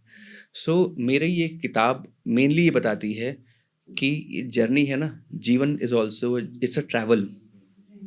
It has to be safe for your self. ये पूरा आपको जूस बता दिया और उसमें स्टोरीज लाइन ऐसी डाली हुई हैं। जैसे मेरे बचपन का दोस्त था Keshavan, he was a very beautiful left arm spinner. जब हम स्टेट खेलते थे तो वो भी ट्रायल पे आया था हमारे साथ, मतलब स्कूल में ही था, खेलता था। One of the days Pusa Patel Nagar के पास जगह पूसा, वो अपने पापा की बाइक लेकर निकला विदाउट हेलमेट, स्लिप हुआ, क्या हुआ, he died and he was brilliant spinner, brilliant left arm spinner. So ये सब स्टोरीज हैं उसके अंदर जो कहीं ना कहीं आपको बोलेगी हाँ यार ये तो मेरे साथ भी हो सकता है, या ऐसा तो मेरे साथ भी हुआ है डायरेक्टली इनडायरेक्टली, राइट? एक happily married, newly married couple, ये भी बात 90s की है।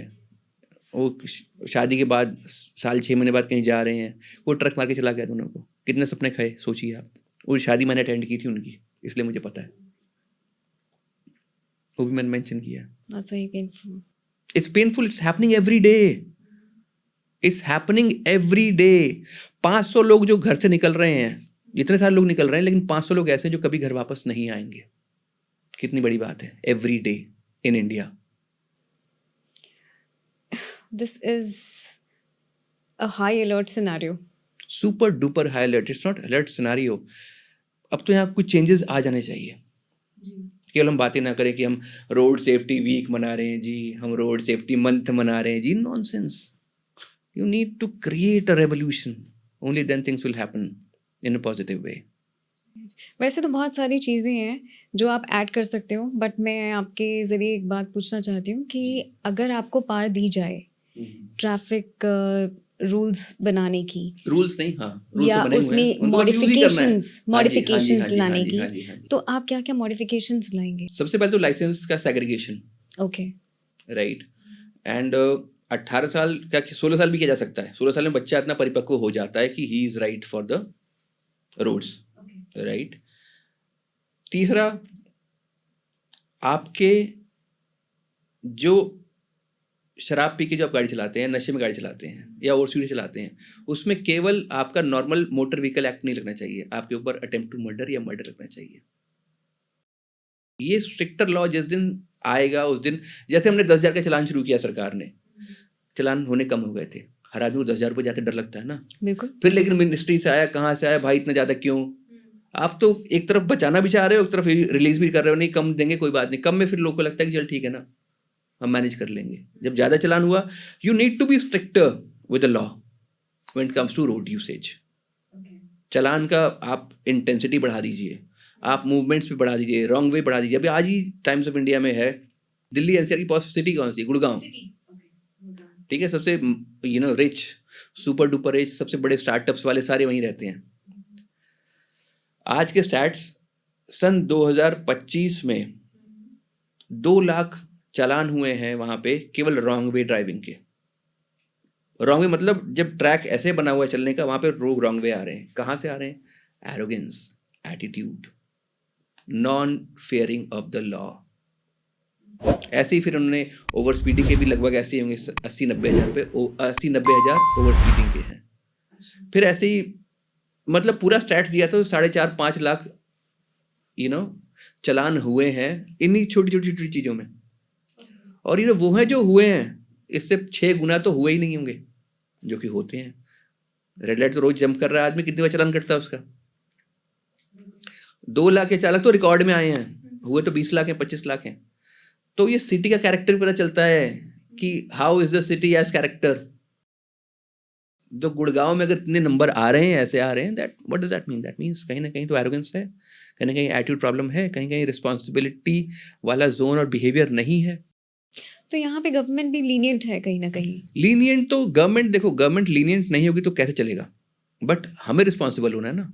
गवर्नमेंट कितने काम कर लेगी? आपके लिए स्कूल खोल देगी, आपके लिए क्लिनिक्स खोल देगी, आपके लिए हेल्थ फैसिलिटी दे देगी, आपके लिए सड़क पर इतनी सुंदर सुंदर सड़कें बना देगी, आपके लिए मैनेजमेंट के लिए ट्रैफिक पुलिस खड़ा कर देगी. गवर्नमेंट का तो काम ये सब है ना. आपको भी तो कुछ करना है, या सब सरकार काम कर देगी? मतलब सभी कुछ सरकार कर देगी तो हम क्यों? हम तो वैसे भी अपनी रोटी के लिए काम कर रहे हैं. मैंने कौन सा बोल दिया भाई सर मैं पैसे कमा रहा हूँ, मोदी सर आपको जैकेट दूंगा? नहीं बोला ना मैंने. Am I doing anything for government? I just have to do my things which is good for government. That's the only thing which we can do and we should do. But sir आप इतना बड़ा ratio जो बता रहे हो, इस ratio को change करने के लिए तो इतना बड़ा ट्रांसफॉर्मेशन चाहिए. एजुकेशन मैं बता रहा था ना, मैंने बोला मैं क्या करूंगा. आपको एलिमेंट्री एजुकेशन सिस्टम में रिस्पॉन्सिबल बिहेवियर लाना है. आपको रेड लाइट ग्रीन लाइट नहीं पढ़ानी है, आपको रिस्पॉन्सिबल बिहेवियर पढ़ाना है. सिविक सेंस पर आपको इंटेंसिटी देनी है कि what is my civic responsibilities, that also includes road safety, that also includes traffic behaviour. So आपको, मैं नहीं कह रहा कि तीसरी दूसरी में डालो इसको, लेकिन चौथी पांचवी तक डाल दीजिए आप. एंड बाय द टाइम वो 12th में पहुंचे उसके बाद सारे फंडामेंटल्स क्लियर हों कि what is reaction, what is driving in fog, what is my nuisance behaviour, what is wrong when I do wheelie, what is wrong if I do over speeding. उसको हर रोज stats पढ़ाओ कि बेटा आज तुम्हारा दिन एक तारीख बदली ना, 500 लोग मर गए. डालना पड़ेगा ना दिमाग के अंदर. आपने कोविड में मास्क क्यों डाला? कि हमें न्यूज देख रहे थे ना, हो जाए. इतना डरा दिया कहते कोविड वायरस तैर रहा है, वायरस तैर रहा है, वायरस तैर रहा है, वायरस तैर रहा है. आप समझो ना इस बात को, बेसिक चीज को. कोविड का मुझे फिगर नहीं पता कितने लोग, मुझे याद नहीं इनफैक्ट, लेकिन 2019 से लेकर के 2025 खत्म हो गया, कितने 6 साल हो गए. मैं कह रहा हूँ 1.5 लाख एवरेज निकालिए तो 9 से 10 लाख लोग सड़क पर मर चुके हैं 6 साल के अंदर भारत में. 9 से 10 लाख केवल मरे नहीं हैं, 9 से 10 लाख परिवार भी ध्वस्त होते हैं इसमें, सपने भी ध्वस्त होते हैं। कोई होता है अपनी गर्लफ्रेंड से मिलने जा रहा हो, होता है कोई अपनी शादी में जा रहा हो, होता है अपने कोई डोली लेकर जा रहा हो, उसको ट्रक ने मार दिया। ऐसा भी होता है कि वो दुल्हन जा रही है घर, पीछे एक्सीडेंट हो गया, घर नहीं पहुंची, यहाँ माँ बाप के घर से निकली, उधर अपने अपने ससुराल नहीं पहुंची, बीच में एक्सीडेंट हो गया पति पत्नी का। हनीमून पे जा रहे थे, एक्सीडेंट हो गया, मर गए। क्या है ये सब? ये पढ़ाना पड़ेगा आपको। तो सर जो हमने एजुकेशन करी है, जो हम मुझे याद है अपने स्कूल में हमने जो चैप्टर्स पढ़े हैं रोड सेफ्टी के, वो तो बिल्कुल उस कुछ है ही टाइम नहीं वो। एप्लीकेबल नहीं थे, और क्योंकि हमें याद भी नहीं रहता है जब तक हमारे अंदर वो अर्ज नहीं आती है। आपको जब तक डालेंगे नहीं तो कैसे अर्ज आ जाएगी आपके अंदर, मुझे बताइए ना। You need to understand the basic point that it has to be intensified in your brain, in your upbringing, that this is dangerous. You are on war. A vehicle, I mean, war is a negative word, but practically you are fighting with everybody else along the road. So why are we fighting? Why can't everybody be friends on the road? Fighter से friends ही तो होना है हमको। सड़क के ऊपर सारे fighter दिखाई दे रहे थे, इसको मैं पीछे कर दूंगा, आप रोड रेज में आ जाते हैं। क्या नॉनसेंस है? आप चलो ना ध्यान से भाई, उसके भी घर में कोई, मैं तो बस बार बार घूम के फिर घर पे आ जाता हूँ कि भाई कोई ना कोई वेट कर रहा है, मान लो इस बात को। पापा गाड़ी धीरे चलाओ, नहीं मैं आपका घर में वेट कर रहा हूँ। ऐसे कोट्स लगे होते हैं, अच्छे कोट्स हैं बहुत ज़्यादा, but it has to be intensified, it has to be having some kind of empathy also. वैसे लोग को तो तंबाकू के लिए बोलते हैं, तंबाकू हर फिल्म पहले चला देते हैं, फिर भी लोग खा ही रहे हैं ना। ये भी होता रहेगा, बट कहीं ना कहीं तो चेंज आएगा, धीरे धीरे तो चेंज आएगा। तंबाकू में तो इफेक्ट ओवर पीरियड ऑफ 20 साल 25 साल सबको होता है, नहीं होता, इसलिए लोग खाते हैं। बताऊं आपको मैं, मुझे किसी ने एग्जांपल दिया कि लिखा होता था टोबैको, सिगरेट के पे भी लिखा होता है कि tobacco smoking is dangerous to health, right?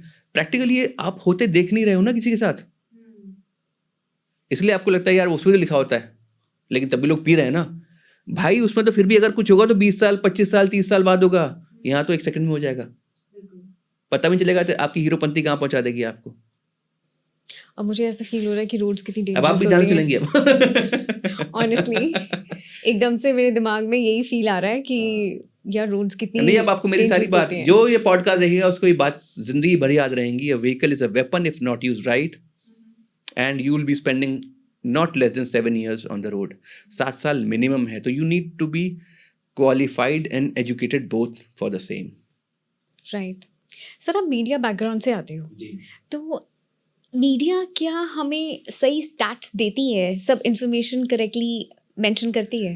Negativity sells, right? आप कभी भी कोई बड़ा अखबार उठाइएगा, उसमें क्या दिया होता है? रेप, आजकल उन्नाव रेप चल रहा है। नेगेटिव सोसाइटी के बारे में एक नेगेटिव बिहेवियर दिखाया जाता है, ठीक है ना। फ्रंट पेज की स्टोरी 2 लाख चालान रॉन्ग वे ड्राइविंग के, राइट? फिर कुछ और नेगेटिव न्यूज़ होगा, फिर कुछ और नेगेटिव होगा। पिछले साल तक यूक्रेन रशिया वॉर रोज चल रहा था, राइट? तो क्या होता है कि नेगेटिविटी सेल्स, तो स्टैट्स जो है वो वही दिखाते हैं जो बिकते हैं। आपने कभी देखा कोई बड़ा न्यूज़ चैनल चल रहा है, अरे ब्रेकिंग न्यूज़ देखिए, इस खेत में 100 किलो टमाटर हुए, किसान के बल्ले बल्ले हो गए। ऐसा कभी सुना? नहीं सुना ना आपने। अब सोसाइटी ने आत्महत्या कर ली, देख लेंगे इस किसान ने आत्महत्या कर ली, इसके ऊपर लोन ज्यादा था तो इसने सल्फर पी लिया है, जो भी दवाई कीटनाशक डालते हैं पी लिया। ऐसा सुना आपने? ये नेगेटिव सुना है, नेगेटिविटी ही सुनाई जाती है, एक डिफरेंट अर्ज। एक दिन मैं एक बड़ी कंपनी का एड देख रहा था। मीडिया क्या करता है? Every 3rd person in Delhi is diabetic और प्री डायबिटिक। मैं गाड़ी चला रहा हूँ, मैंने होर्डिंग पढ़ा, मैंने बोला क्या नॉनसेंस है यार ये। What are the information which you're trying to convey to my mind, that I may be a diabetic or I may be a pre-diabetic? आजकल किसी डॉक्टर के पास बैठो, मैं देख रहा हूँ आपके पास ना आपको फैटी लिवर की समस्या है। अरे यार क्यों डरा रहे हो, राइट? आप डरा डरा के चीजें बेचते। प्रैक्टिकली मीडिया मुझे लगता है कि एक प्लेटफॉर्म है जहाँ से डर बिकता है, और फिर आप सामान बाजारवाद का एक जोन है ये,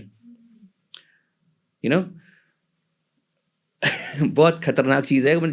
अगर आप समझेंगे ना मीडिया को, जो मुझे तक समझ में आया, it is completely a zone where you are मैं चलिए रशिया की, अभी रशिया की बात की मैं तब गया जब यूक्रेन रशिया की वॉर चल रही थी। मुझे सब बोल रहे थे कि मत जाओ मत जाओ मत जाओ। जिस दिन जा रहा था उस दिन अखबार में फ्रंट पेज पे कॉर्नर में फोटो लगी थी शीशे की, शीशा टूटा हुआ था और उसकी हेडलाइन थी मॉस्को एयरपोर्ट पे ये मिसाइल दागी गई, ऐसा कुछ था। और मैं अगले 12-14 घंटे बाद वहाँ उतरने वाला था। तो मुझे किसी ने बोला कि भाई, मैंने बोला चल जाके देखते हैं ना। गया, देखा, कुछ नहीं था। हम पार्टी भी कर रहे हैं, घूम भी रहे हैं, सब कुछ हो रहा है। लेकिन हमारे देश में क्या हो रहा है? वॉर एट दिस लेवल, या मिसाइल गिर रही है, वो जो बंकर में जा करके, अरे यार एक वॉर का जोन है। It was a war between 2 countries at certain place. आपने दिखा के ऐसा रखा हुआ है कि पता नहीं क्या हुआ पड़ा है वहाँ पे। You getting my point? ऐसे बहुत सारे, मतलब कई देशों में हम लोग जहाँ जाते नहीं ना, वहाँ पर इतनी सी इन्फॉर्मेशन आती है, एक इंडियन को मारा गया, स्टूडेंट था। तो पॉइंट यहाँ पर ये है कि आपको दिखाया क्या जा रहा है, ये मैटर करता है। और आपके लिए एक वो जगह नहीं हुई, आपके लिए पूरा देश हो गया। समझिए, जैसे ऑस्ट्रेलिया में कुछ हुआ, तो ऑस्ट्रेलिया में एक छोटा सा ऑस्ट्रेलिया भारत से भी 3 गुना बड़ा है। मतलब वहां से अगर आप सिडनी से आपको मेलबर्न जाना है तब भी 6-8 घंटे लग जाते हैं या ज़्यादा लग जाते हैं। आपको पर्थ जाना है तो और टाइम लगेगा। सिडनी से आपको ब्रिस्बेन जाना है तो 2 घंटे की फ्लाइट है। सो पॉइंट यहाँ पर ये है कि वो इतना बड़ा देश और पूरा देश ही रेगिस्तान है। ठीक है, एक्सीडेंट यहाँ या कुछ इंसिडेंट यहाँ होता है और आता है ऑस्ट्रेलिया में ऐसा हो गया। बिल्कुल। तो हम लोग क्या देखते हैं, यार Australia is not good. So what are you shown and what are you presented, that matters, because we see, जैसे मैंने कोविड एग्जांपल दिया, सबको मास्क बना दिया, सबको रेमडेसिविर ढूंढवा दिया, भाई कहाँ आती है, कैसी वैक्सीन है, ढूंढ के लाओ, लगाओ, वही चाहिए हमको। ऑक्सीजन मास्क जिसने पता भी नहीं था, जिसको ये नहीं पता था पल्स मशीन क्या होती है, सबके घर में पल्स मशीन आ गई, वो जो उंगली पे लगाने वाली थी, सबने ले ली। सबको बोल दिया भाई आप अगर आपने जैब्स नहीं लिए, ये क्या कहते हैं उसको, वैक्सीन नहीं लिए, तो आपके लिए खतरा है। जी, सबने लिए। डर का माहौल था ना, और हो भी रहा था कि मीडिया ऐसे दिखा रहा था। सच अच्छी बात होती थी कि आप टीवी बंद कर देते। मेरे घर में टीवी नहीं चला 2 साल, शायद जितने दिन भी कोविड था टीवी चला ही नहीं, हम लोग देखा ही नहीं। जितना देखेंगे तो नेगेटिविटी आएगी ना हमारे पास। बिल्कुल।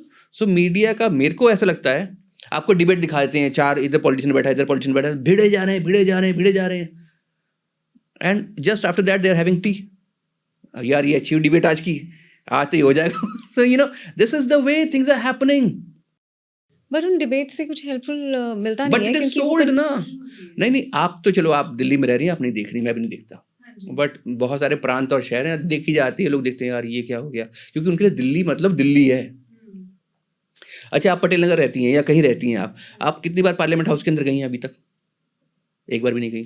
प्रोबेबली स्कूल के टाइम पे गई होंगी, बस वो भी लाइब्रेरी घुमाने के लिए कभी ले गए होंगे आपको, दैट्स इट। नहीं, सेशन था प्रॉपर। अच्छा, प्रॉपर आप लोग सेशन लेने गए थे? हाँ, राज्यसभा में गए थे शायद। ओके ग्रेट, राज्यसभा तो ठीक है। हाँ जी, तो हमने प्रॉपर क्वेश्चंस पूछना था। दिल्ली वालों से क्वेश्चंस पूछने नहीं देते। वो कहते हैं दिल्ली वालों को पॉलिटिक्स बहुत पता होती है, इनसे कोई ना कोई गुगली फेंक देंगे और उनका जवाब देना मुश्किल है। राइट। तो वही बता रहा हूँ कि हम लोग के पास जब सब चीज़ सामने होती है ना,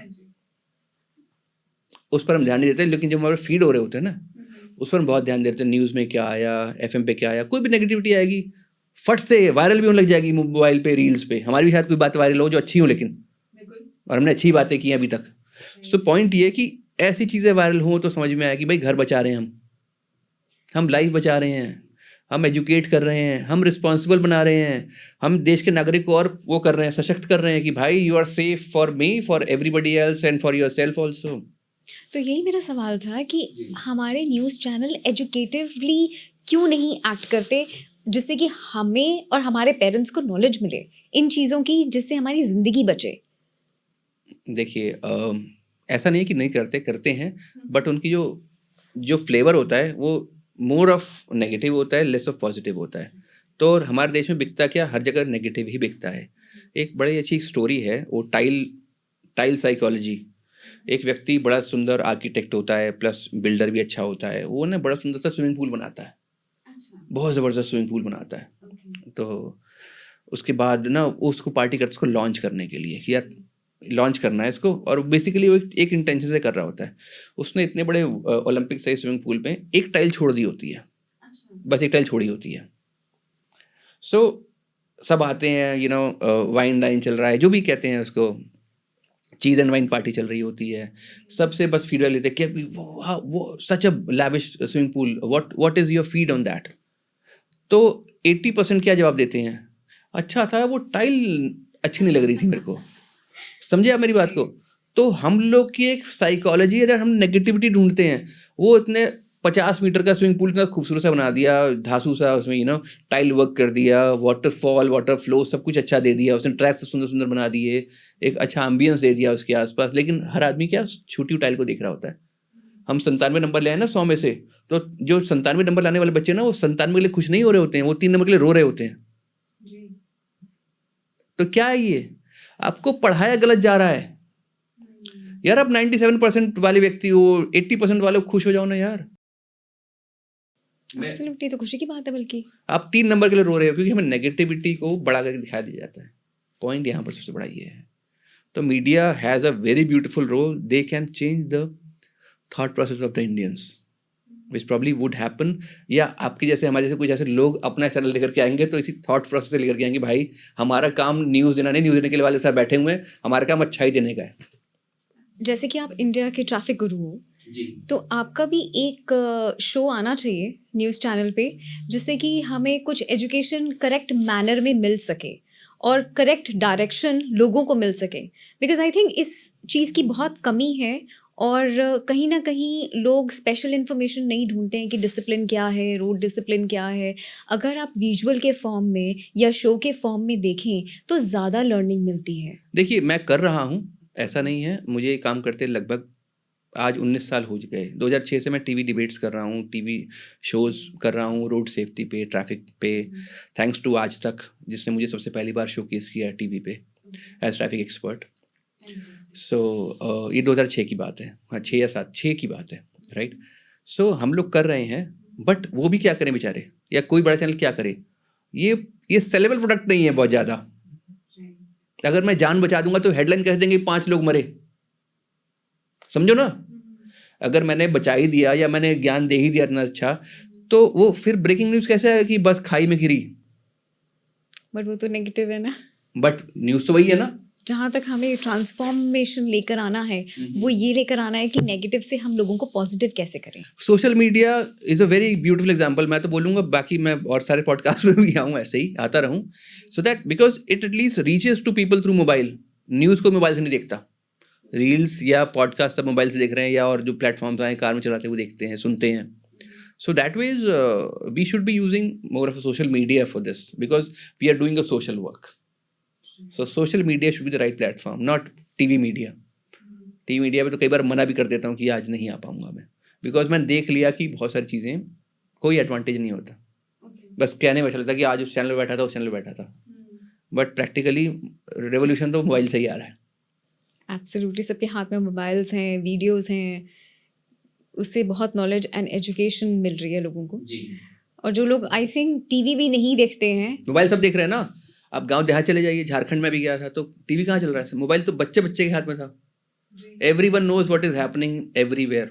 विराट कोहली ने कितनी सेंचुरी मार दी, या अभी इस समय कुछ कुछ कुछ कुछ क्या क्या चल रहा है, मतलब सोशल मीडिया पे एवरीथिंग इज अवेलेबल। कौन सा नेगेटिव रील वायरल हो रही है, कौन सी पॉजिटिव चीज़ें वायरल हो रही है, कौन सा फैशन इन है, कहाँ से आ रहा है, मोबाइल फोन से आ रहा है ना। It's a world in your hand. Right.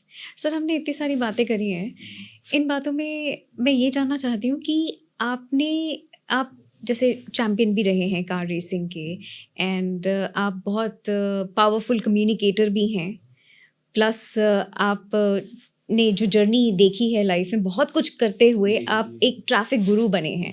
तो आपकी जर्नी यहाँ तक आपको कैसे लेकर आई, आप ट्रैफिक गुरु कैसे बने? तो ये ट्रैफिक गुरु बनने की जो कहानी है, वो मैं बना नहीं, मुझे किसी चैनल ने पहले ट्रैफिक एक्सपर्ट देना शुरू कर दिया, फिर एक चैनल ने, बड़े चैनल ने मेरे ऊपर पूरी फिल्म बना दी, एक डॉक्यूमेंट्री, दैट भारत में ट्रैफिक गुरु के नाम से मशहूर शैलेश सिन्हा की कहानी, ये हेडलाइन था उसका। हो गया 5-6 साल इस बात को। सो वहाँ से फिर ट्रैफिक गुरु कब बना, फिर ट्रैफिक गुरु ऑफ इंडिया। एक दिन वैसे सर्च कर रहा था गूगल पे कि यार ट्रैफिक गुरु ऑफ इंडिया कौन है। मैंने सर्च मारा गूगल पे, traffic Guru, who is traffic Guru of India, या ट्रैफिक गुरु ऑफ इंडिया, ऐसे कुछ किया तो मेरा पूरा प्रोफाइल आ गया। तो ये ऐसे हुआ कि आप बहुत सारी चीज़ प्लान नहीं करते, वो ऑटोमेटिक हो रही है आपके जीवन में। तो मेरे साथ वो तो ऐसे हुआ, बट हाँ, मेरी जो बीजन होता है ना, इसका सीडिंग जो होती है, वो बचपन से शुरू हो गई थी, जब मैंने शायद बस स्टैंड पे पहला एक्सीडेंट देखा था। वहाँ से कहीं ना कहीं क्वेश्चंस आने लग गए, पापा से 4 सवाल पूछने लग गया। पापा का स्कूटर होता था, हम जाते थे इधर उधर, तो मैं पूछता था ये ऐसा क्यों है, वैसा क्यों है। फिर कहीं ना कहीं मेरा गाड़ियों के प्रति एक रुझान था कि ब्रेक के ऊपर था, इंजन था, हीटिंग पे था, व्हील बैलेंसिंग पे था, ये सब मैं बहुत ध्यान देता था। ज़ेब्रा क्रॉसिंग पे उससे पहले गाड़ी रोकनी है, ये दिल्ली में तो मैं सेंट्रल दिल्ली रहा हूँ, लिटिल्स दिल्ली में, सो ये सब चीज़ें थी पहले से। तो मेरे लिए वो सब भी एक एजुकेटिव काइंड ऑफ थिंग थी। हमेशा ट्रैफिक पुलिस को देखता था रोज़ सुबह शाम, एकदम साफ सुथरे सज्जन से लोग दिखाई देते थे। सो मेरे लिए सब एजुकेटिव था, that they are responsible people, they are living their families, even Holi Diwali and standing there, right, managing your traffic. ये सब तो है ना उन लोग की ड्यूटी। हम लोग ये वाली चीज़ के लिए रिस्पेक्ट नहीं करते उन लोगों को, हम लोग नेगेटिव चीज़ के लिए उछाल देते हैं उनको, क्योंकि हमें आदत है नेगेटिविटी को उछालने की। कभी किसी ने बोला है कि धूप में बेचारा खड़ा हुआ है पुलिस वाला, एक जूस पकड़ा के आ जाए उसको? कभी कोई करता है ऐसे? ठंडा पानी रोक के पिला दे, कभी कोई करता है ऐसे? बस हम उंगली उठाने के लिए सबसे आगे बैठे हुए हैं कि भाई ये गलत किया, उसने गलत। अरे यार, हम सब ह्यूमन हैं, we need to understand each others emotions, we should empathise with each other. तो ये सब बेसिक, शायद माँ बाप डॉक्टर रहे तो कहीं ना कहीं मेरे अंदर ये वाली भावना बचपन से थी कि पेशेंट जो दवाई नहीं खरीद सकता था दरवाजे पे आता था कि सर दवाई नहीं है, तो पापा बुला लेते थे, घर आ जाना दवाई ले जाना फ्री ऑफ कॉस्ट। रात के 2 बजे 3 बजे फ़ोन आ रहा है हॉस्पिटल से कि सर प्लीज़ आप ही लास्ट हो, पिताजी की तबीयत बहुत ख़राब है या माँ की तबीयत बहुत ख़राब है। तो वो फ़ोन लगभग मैं ही उठाया करता था। मैं श्वान निद्रा में, श्वान निद्रा है ना, हार्ट से ही जग जाता था मैं। तो ये खिलाड़ी की आदत होती, मैं स्पोर्ट्समैन था ही। तो जैसे ही बेल की 1 बजे मैं फट से उठाता कि 2 बजे 3 बजे फ़ोन आ रहा है तो कुछ तो बात होगी। उठाता था, पापा हॉस्पिटल से कॉल है। फिर पापा को मैं ही तैयार करता था कि आप तैयार हो जाइए, मैं गाड़ी लेके बैठा हूँ, खड़ा हूँ बाहर, फिर हॉस्पिटल लेके जाना। तो ये सब चीज़ें मैंने बचपन से देखी, क्योंकि डॉक्टर एक लास्ट होप होता है पेशेंट के लिए। तो ये सब चीज़ मैंने देखी, दवाइयाँ फ्री में दवाइयाँ बाँटी, फिर कंबल दिए, ये सब मैं अपनी आँखों की चीज़ एक्सपीरियंस बता रहा हूँ। तो वहीं से कहीं न कहीं बिल्ट अप होती सब चीज़ें, that you are not only yourself, you are your society also. You have to impact everyone, because that is the journey what would be beautiful for you. कि मैं किसी अपने तो काम आ ही रहा हूँ भाई, सो भी अपने ले रहा हूँ, भोजन भी अपने लिए कर रहा हूँ, आनंद भी अपने लिए कर रहा हूँ, ट्रैवल भी अपने लिए कर रहा हूँ, कुछ तो कर दूँ मैं जो कि मुझे और खुशी भी देता रहे, और सेल्फलेस होकर के। मेरी कहीं फोटो वोटो भी हम देखोगे मैं सड़क पर खड़ा नहीं, वो तो कोई खींच के डाल दिया या मीडिया ने शो कर दिया तो हो जाता है। तो शांति से काम करो ना अपना, because you are doing it, you don't have to prove that you are doing it. तो मतलब आपने सोचा नहीं था कि आप ट्रैफिक गुरु बन जाएंगे, लेकिन आप बन गए। देखिए, शुरुआत ऐसे हुई थी कि एक्सीडेंट्स वगैरह देखता था, चीज़ें देखता था। फिर एक दिन क्या हुआ, 99 कॉलेज में था मैं, I was in Hansraj college. तो वहाँ से निकल रहा था तो कहीं आज़ाद मार्केट आता था करोल बाग के रास्ते में, वहाँ जैम ही जैम था ज़बरदस्त। तो क्या हुआ कि मैंने बोला कि यार सभी कुछ तो हमारे पास इन्फॉर्मेशन है, फिल्म न्यूज़ आती है, वर्ल्ड न्यूज़ आती है, स्पोर्ट्स न्यूज़ आती है, पॉलिटिकल न्यूज़ आती है, अगर मुझे अपने हंसराज कॉलेज से करोल बाग घर पहुँचना है तो मेरे पास इन्फॉर्मेशन ही नहीं है। मेरे पास बाइक होती थी RX 100, तो कहीं से आइडिया डेवलप, वहीं से शायद एवोल्यूशन शुरू हुआ। तो मैंने फिर उसको स्ट्रक्चर करना शुरू किया। मैं किसी के पास गया मीडिया कंपनी में, फिर उसने मुझे आकाशवाणी भवन भेजा, फिर मैं वहाँ से ट्रैफिक पुलिस हेडक्वार्टर गया। मैंने फिर एक कोऑर्डिनेशन डेवलप करने की कोशिश की कि एक स्ट्रक्चर्ड वे में कैसे किया जा सकता है इस काम को। रेडियो तो चलता ही था, FM 1, FM 2 और FM गोल्ड उस समय चलता था। कुछ सिस्टम्स थे ऐसे वहाँ पे, मैंने उसको और कैपिटलाइज कर दिया कि शुड बी वेरी स्ट्रक्चर्ड, कि every half an hour, every 15 minutes there has to be some talk going by the RJ। तो स्ट्रक्चर किया, फिर उसको देश भर में पहुंचाया, दिल्ली में सक्सेसफुल हुआ, देश भर में पहुंचाया। 7-8 जो मेट्रो सिटीज़ उस समय होती थी, चेन्नई, मुंबई, कैलकाटा, अहमदाबाद भी आता था उसमें, बेंगलोर भी आता था, और 1-2 और आते थे। तो हमने 7-8 जगह पहुंचाया। हर रेडियो स्टेशन सुबह शाम ट्रैफिक अपडेट्स देने लग गया। तो वो शुरू किया, आपका इन्वेंशन था। मतलब मैंने उसको कैपिटलाइज किया था, इन्फॉर्मेशन वाला जोन था उसको, मैंने और बोला कि और स्ट्रक्चर किया जा सकता है इसको। फिर मैंने उसको वहाँ पर पहुँचाया। फिर हाँ, टीवी पर पहुँचाने वाला मैं पहला आदमी था। फिर उसको इंटरनेट पर पहुँचाने वाला, भारत की पहली वेबसाइट लॉन्च की जहाँ पर अगर आप दिल्ली, मुंबई, कैलकाटा, चेन्नई और बेंगलोर में रहते हैं 5 स्टेट में, तो आप लाइव ट्रैफिक अपडेट वेबसाइट पर देख सकते हैं। 2005 में मैंने लॉन्च की थी, 20 साल पहले, जब किसी ने सोचा भी नहीं था इस चीज़ को। सो वहाँ से मैंने लाइव ट्रैफिक अपडेट, आप बस क्लिक करो, you will get the information about your city. वही 5 सिटी थी बट 5 के बारे में, और मैं लाइव अपडेट सुबह 7 से रात के 11 साढ़े 11 तक लाइव चलता रहता था उसमें ट्रैफिक। राइट, बहुत हैंडी था। बहुत हैंडी था, मतलब वो बहुत हिट भी हुआ। It was one of the top startups in the country. मुझे CNBC ने यंग टर्क की तरफ फीचर किया। बहुत बड़े बड़े स्टार्टअप ग्रुप्स हैं, जैसे योर स्टोरी है और इकोनॉमिक टाइम्स है, इन लोगों ने मुझे बहुत फीचर किया अच्छे तरीके से। इवन न्यूयॉर्क टाइम्स ने, स्ट्रेट टाइम्स सिंगापुर ने, मतलब कई लोगों ने बहुत, और फिर कई चैनल्स ने स्टोरी की मेरे पे। सो वहीं से ये जर्नी शुरू हुई, because it was the most important thing for anybody's life कि मेरे पास पॉलिटिकल इन्फॉर्मेशन है, फिल्म है, क्रिकेट है, वर्ल्ड है। मुझे करोल बाग से एयरपोर्ट जाना है, करोल बाग से स्टेशन जाना है या कॉलेज हॉस्पिटल जाना है, मैं नहीं पहुंच सकता, मुझे पता ही नहीं है। मुझे ये पता है कि शाहरुख की कौन सी फिल्म हिट हुई मुझे ये नहीं पता कि अगली गली या अगला रोड सड़क पे जाम है या नहीं है। So we tried that and it got really successful and we really made good name out of it, and we actually did good amount of social service in that. We started traffic education, traffic safety tips, फिर TV shows करने लग गया, radio shows करने लग गया, stage shows करने लग गया, बहुत सारे काम किए ऐसे। तो मतलब मज़ेदार जर्नी रही है। And we were the only road traffic update suppliers in the country till 2016-17। Then internet came in, फिर आपके मोबाइल पर ट्रैफिक आने लग गया अपने आप ही, नहीं तो उससे पहले सारा राज हम ही लोग कर रहे थे देश में। Absolutely, I am sure audience आपको बहुत थैंक्स बोल रही होगी, because I am very thankful to you, क्योंकि जब मैं दिल्ली से गुड़गांव ट्रैवल करती थी तो मैं ट्रैफिक अपडेट्स फॉलो करती थी। हाँ, सबने फॉलो किया, सबको ये नहीं पता कि वो शुरुआत करने वाले, मतलब हम बनाने वाले हम लोग थे। सबको पता है कि वो हुई है, but we were the creators. मुझे भी आज पता लगा। This is a news actually. Okay, तो आपके जो क्रिकेट करियर में आपने सोचा था कि आप क्रिकेटर बनेंगे इंडिया यही के, सोचा था, जी। एंड आपका ये पहला मोटिव था कि आप हाँ, इंटरनेशनल प्लेयर, इंडिया के लिए क्रिकेट खेलनी है। हाँ जी, तो आपने ये क्रिकेट जर्नी को छोड़ क्यों दिया, मतलब? नहीं, छोड़ा नहीं। अब एक पॉइंट पे समझ में आ जाता है कि यार अपने आप को बेवकूफ़ ज़्यादा नहीं बनाना चाहिए। अच्छा।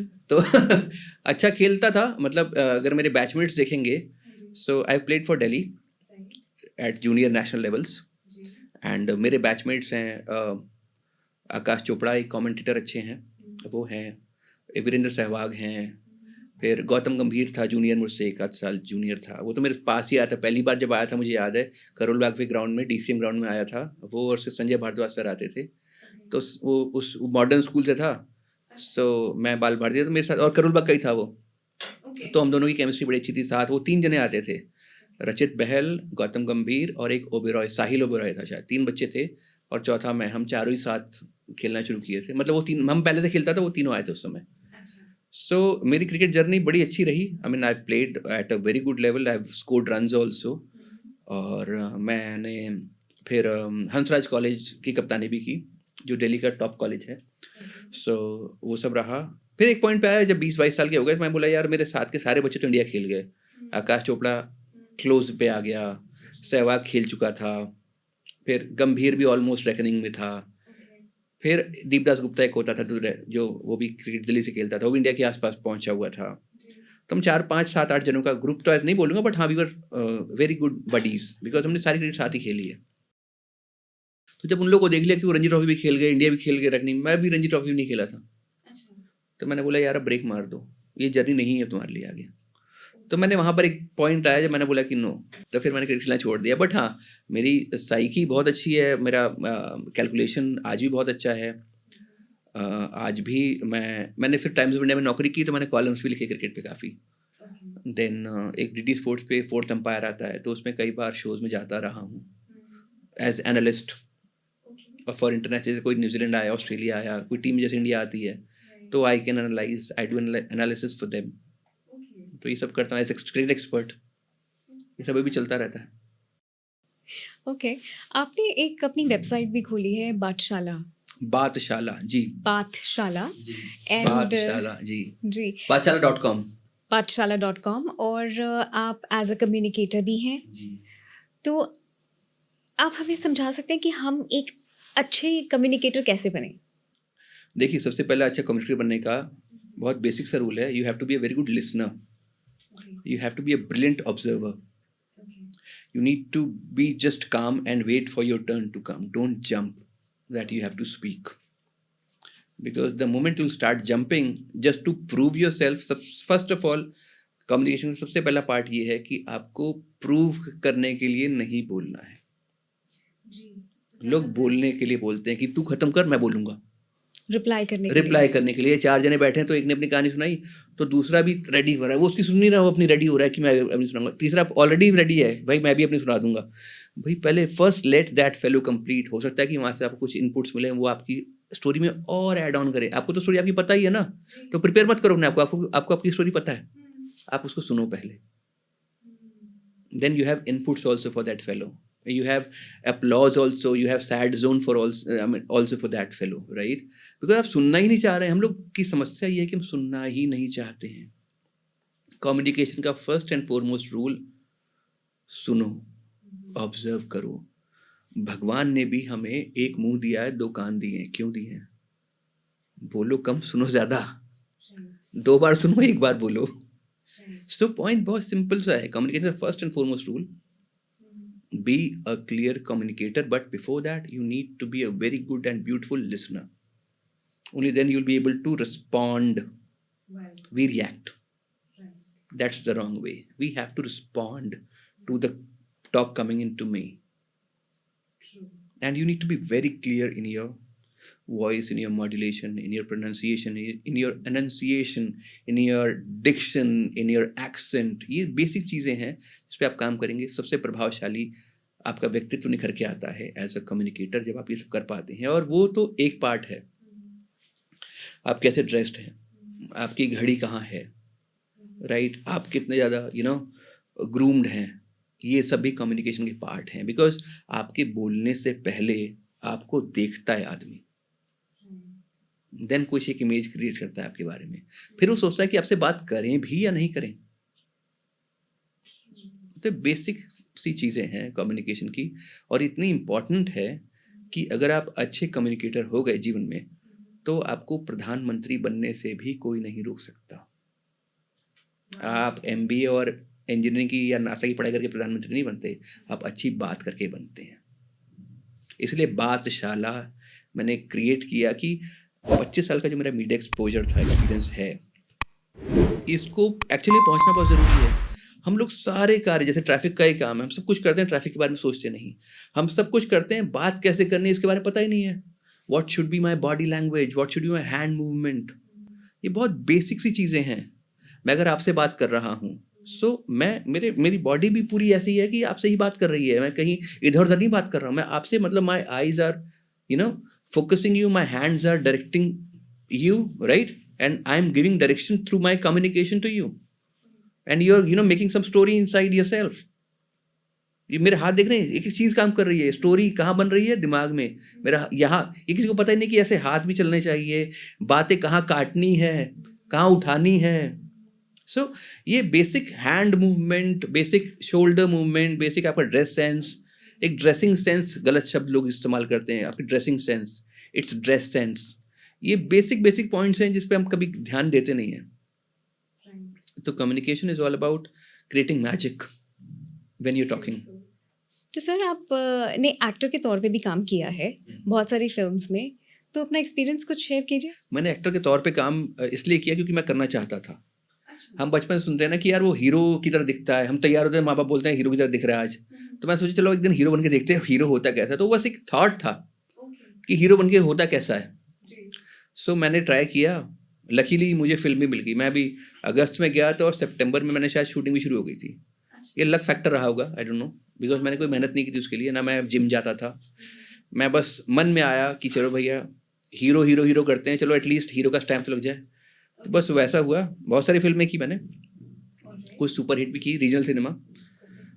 मैंने मनोज तिवारी जी हैं सांसद साहब, उनके साथ भी एक फिल्म पैरेलल हीरो की।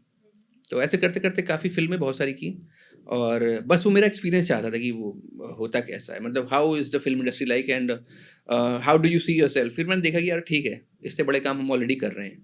वो रियल हीरो हैं, हम कोशिश कर रहे थे रियल हीरो बनने की। तो मैं वहाँ गया, वो फ्लैश लाइट देखी, वो चमक दमक सब देखी। CCL भी खेला बहुत साल, सेलिब्रिटी क्रिकेट लीग जो होता है, एक भोजपुरी दबंग्स टीम है, तो उसके लिए खेला काफ़ी, कुछ रन भी बनाए, कुछ विकेट्स भी लिए वहाँ पे, अच्छा खेला वहाँ भी। बट अभी थोड़ा सा देश की सेवा में ज़्यादा लगा रहता हूँ, चाहे कम्युनिकेशन से हो, चाहे वो ट्रैफिक सेंस डेवलप करने के लिए हो, चाहे वो बताना हो कि क्यों अपने माँ बाप की आपको रिस्पेक्ट करनी है, क्यों आपको परिवार के हर आदमी का साथ सहयोग लेके चलना है, क्यों आपको सोसाइटी में एक अच्छा एग्जाम्पल बन के चलना है। सर, आपके साथ बातचीत में हमने बहुत अच्छी एडवाइस ली है और हम कोशिश करेंगे अपनी ज़िंदगी में इन एडवाइस को फॉलो करें और अपनी लाइफ को सेफ करें। और ऑडियंस के लिए आप क्या मैसेज देना चाहेंगे? Message: drive safe and remember this, that a vehicle is a weapon if not used right, number one.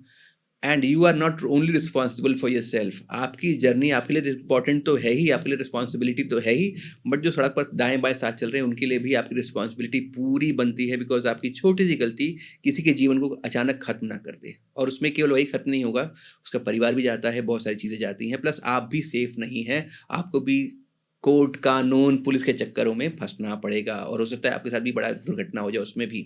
So be safe on the road, drive safe, be responsible and understand your national character shows जब आप police नहीं खड़ी है तब भी आप red light पर खड़े होकर वेट कर रहे होते हैं, तो यहाँ से आपका राष्ट्रीय चरित्र दिखाई देता है। देश के लिए आप क्या करना चाहते हैं, क्या कर रहे हैं, दैट ऑल्सो मैटर्स, बिकॉज केवल इंडिया पाकिस्तान का मैच या कोई बड़ी वॉर में आप देश का झंडा लेके भाग रहे हैं, दौड़ रहे हैं, that is not national character, that is one part of it, but your daily activity, daily habits is national character. कि मैं कहीं भी थूक नहीं रहा हूँ, मैं कभी भी रेड लाइट नहीं जंप कर रहा हूँ, कोई सड़क पर है उसकी मैं मदद कर रहा हूँ, ये सब नेशनल कैरेक्टर में आते हैं, because you are thinking for the nation, you are thinking for the society. So this is what my message is to everyone whosoever is listening to your podcast and watching us. And thanks for inviting me, and beautiful talk and beautiful questionnaire you created and made for me, and I'm really happy being with you here. And I hope this podcast reaches out to every home. And thank you so much for coming to Dil Se with Simran. Dil Se Simran.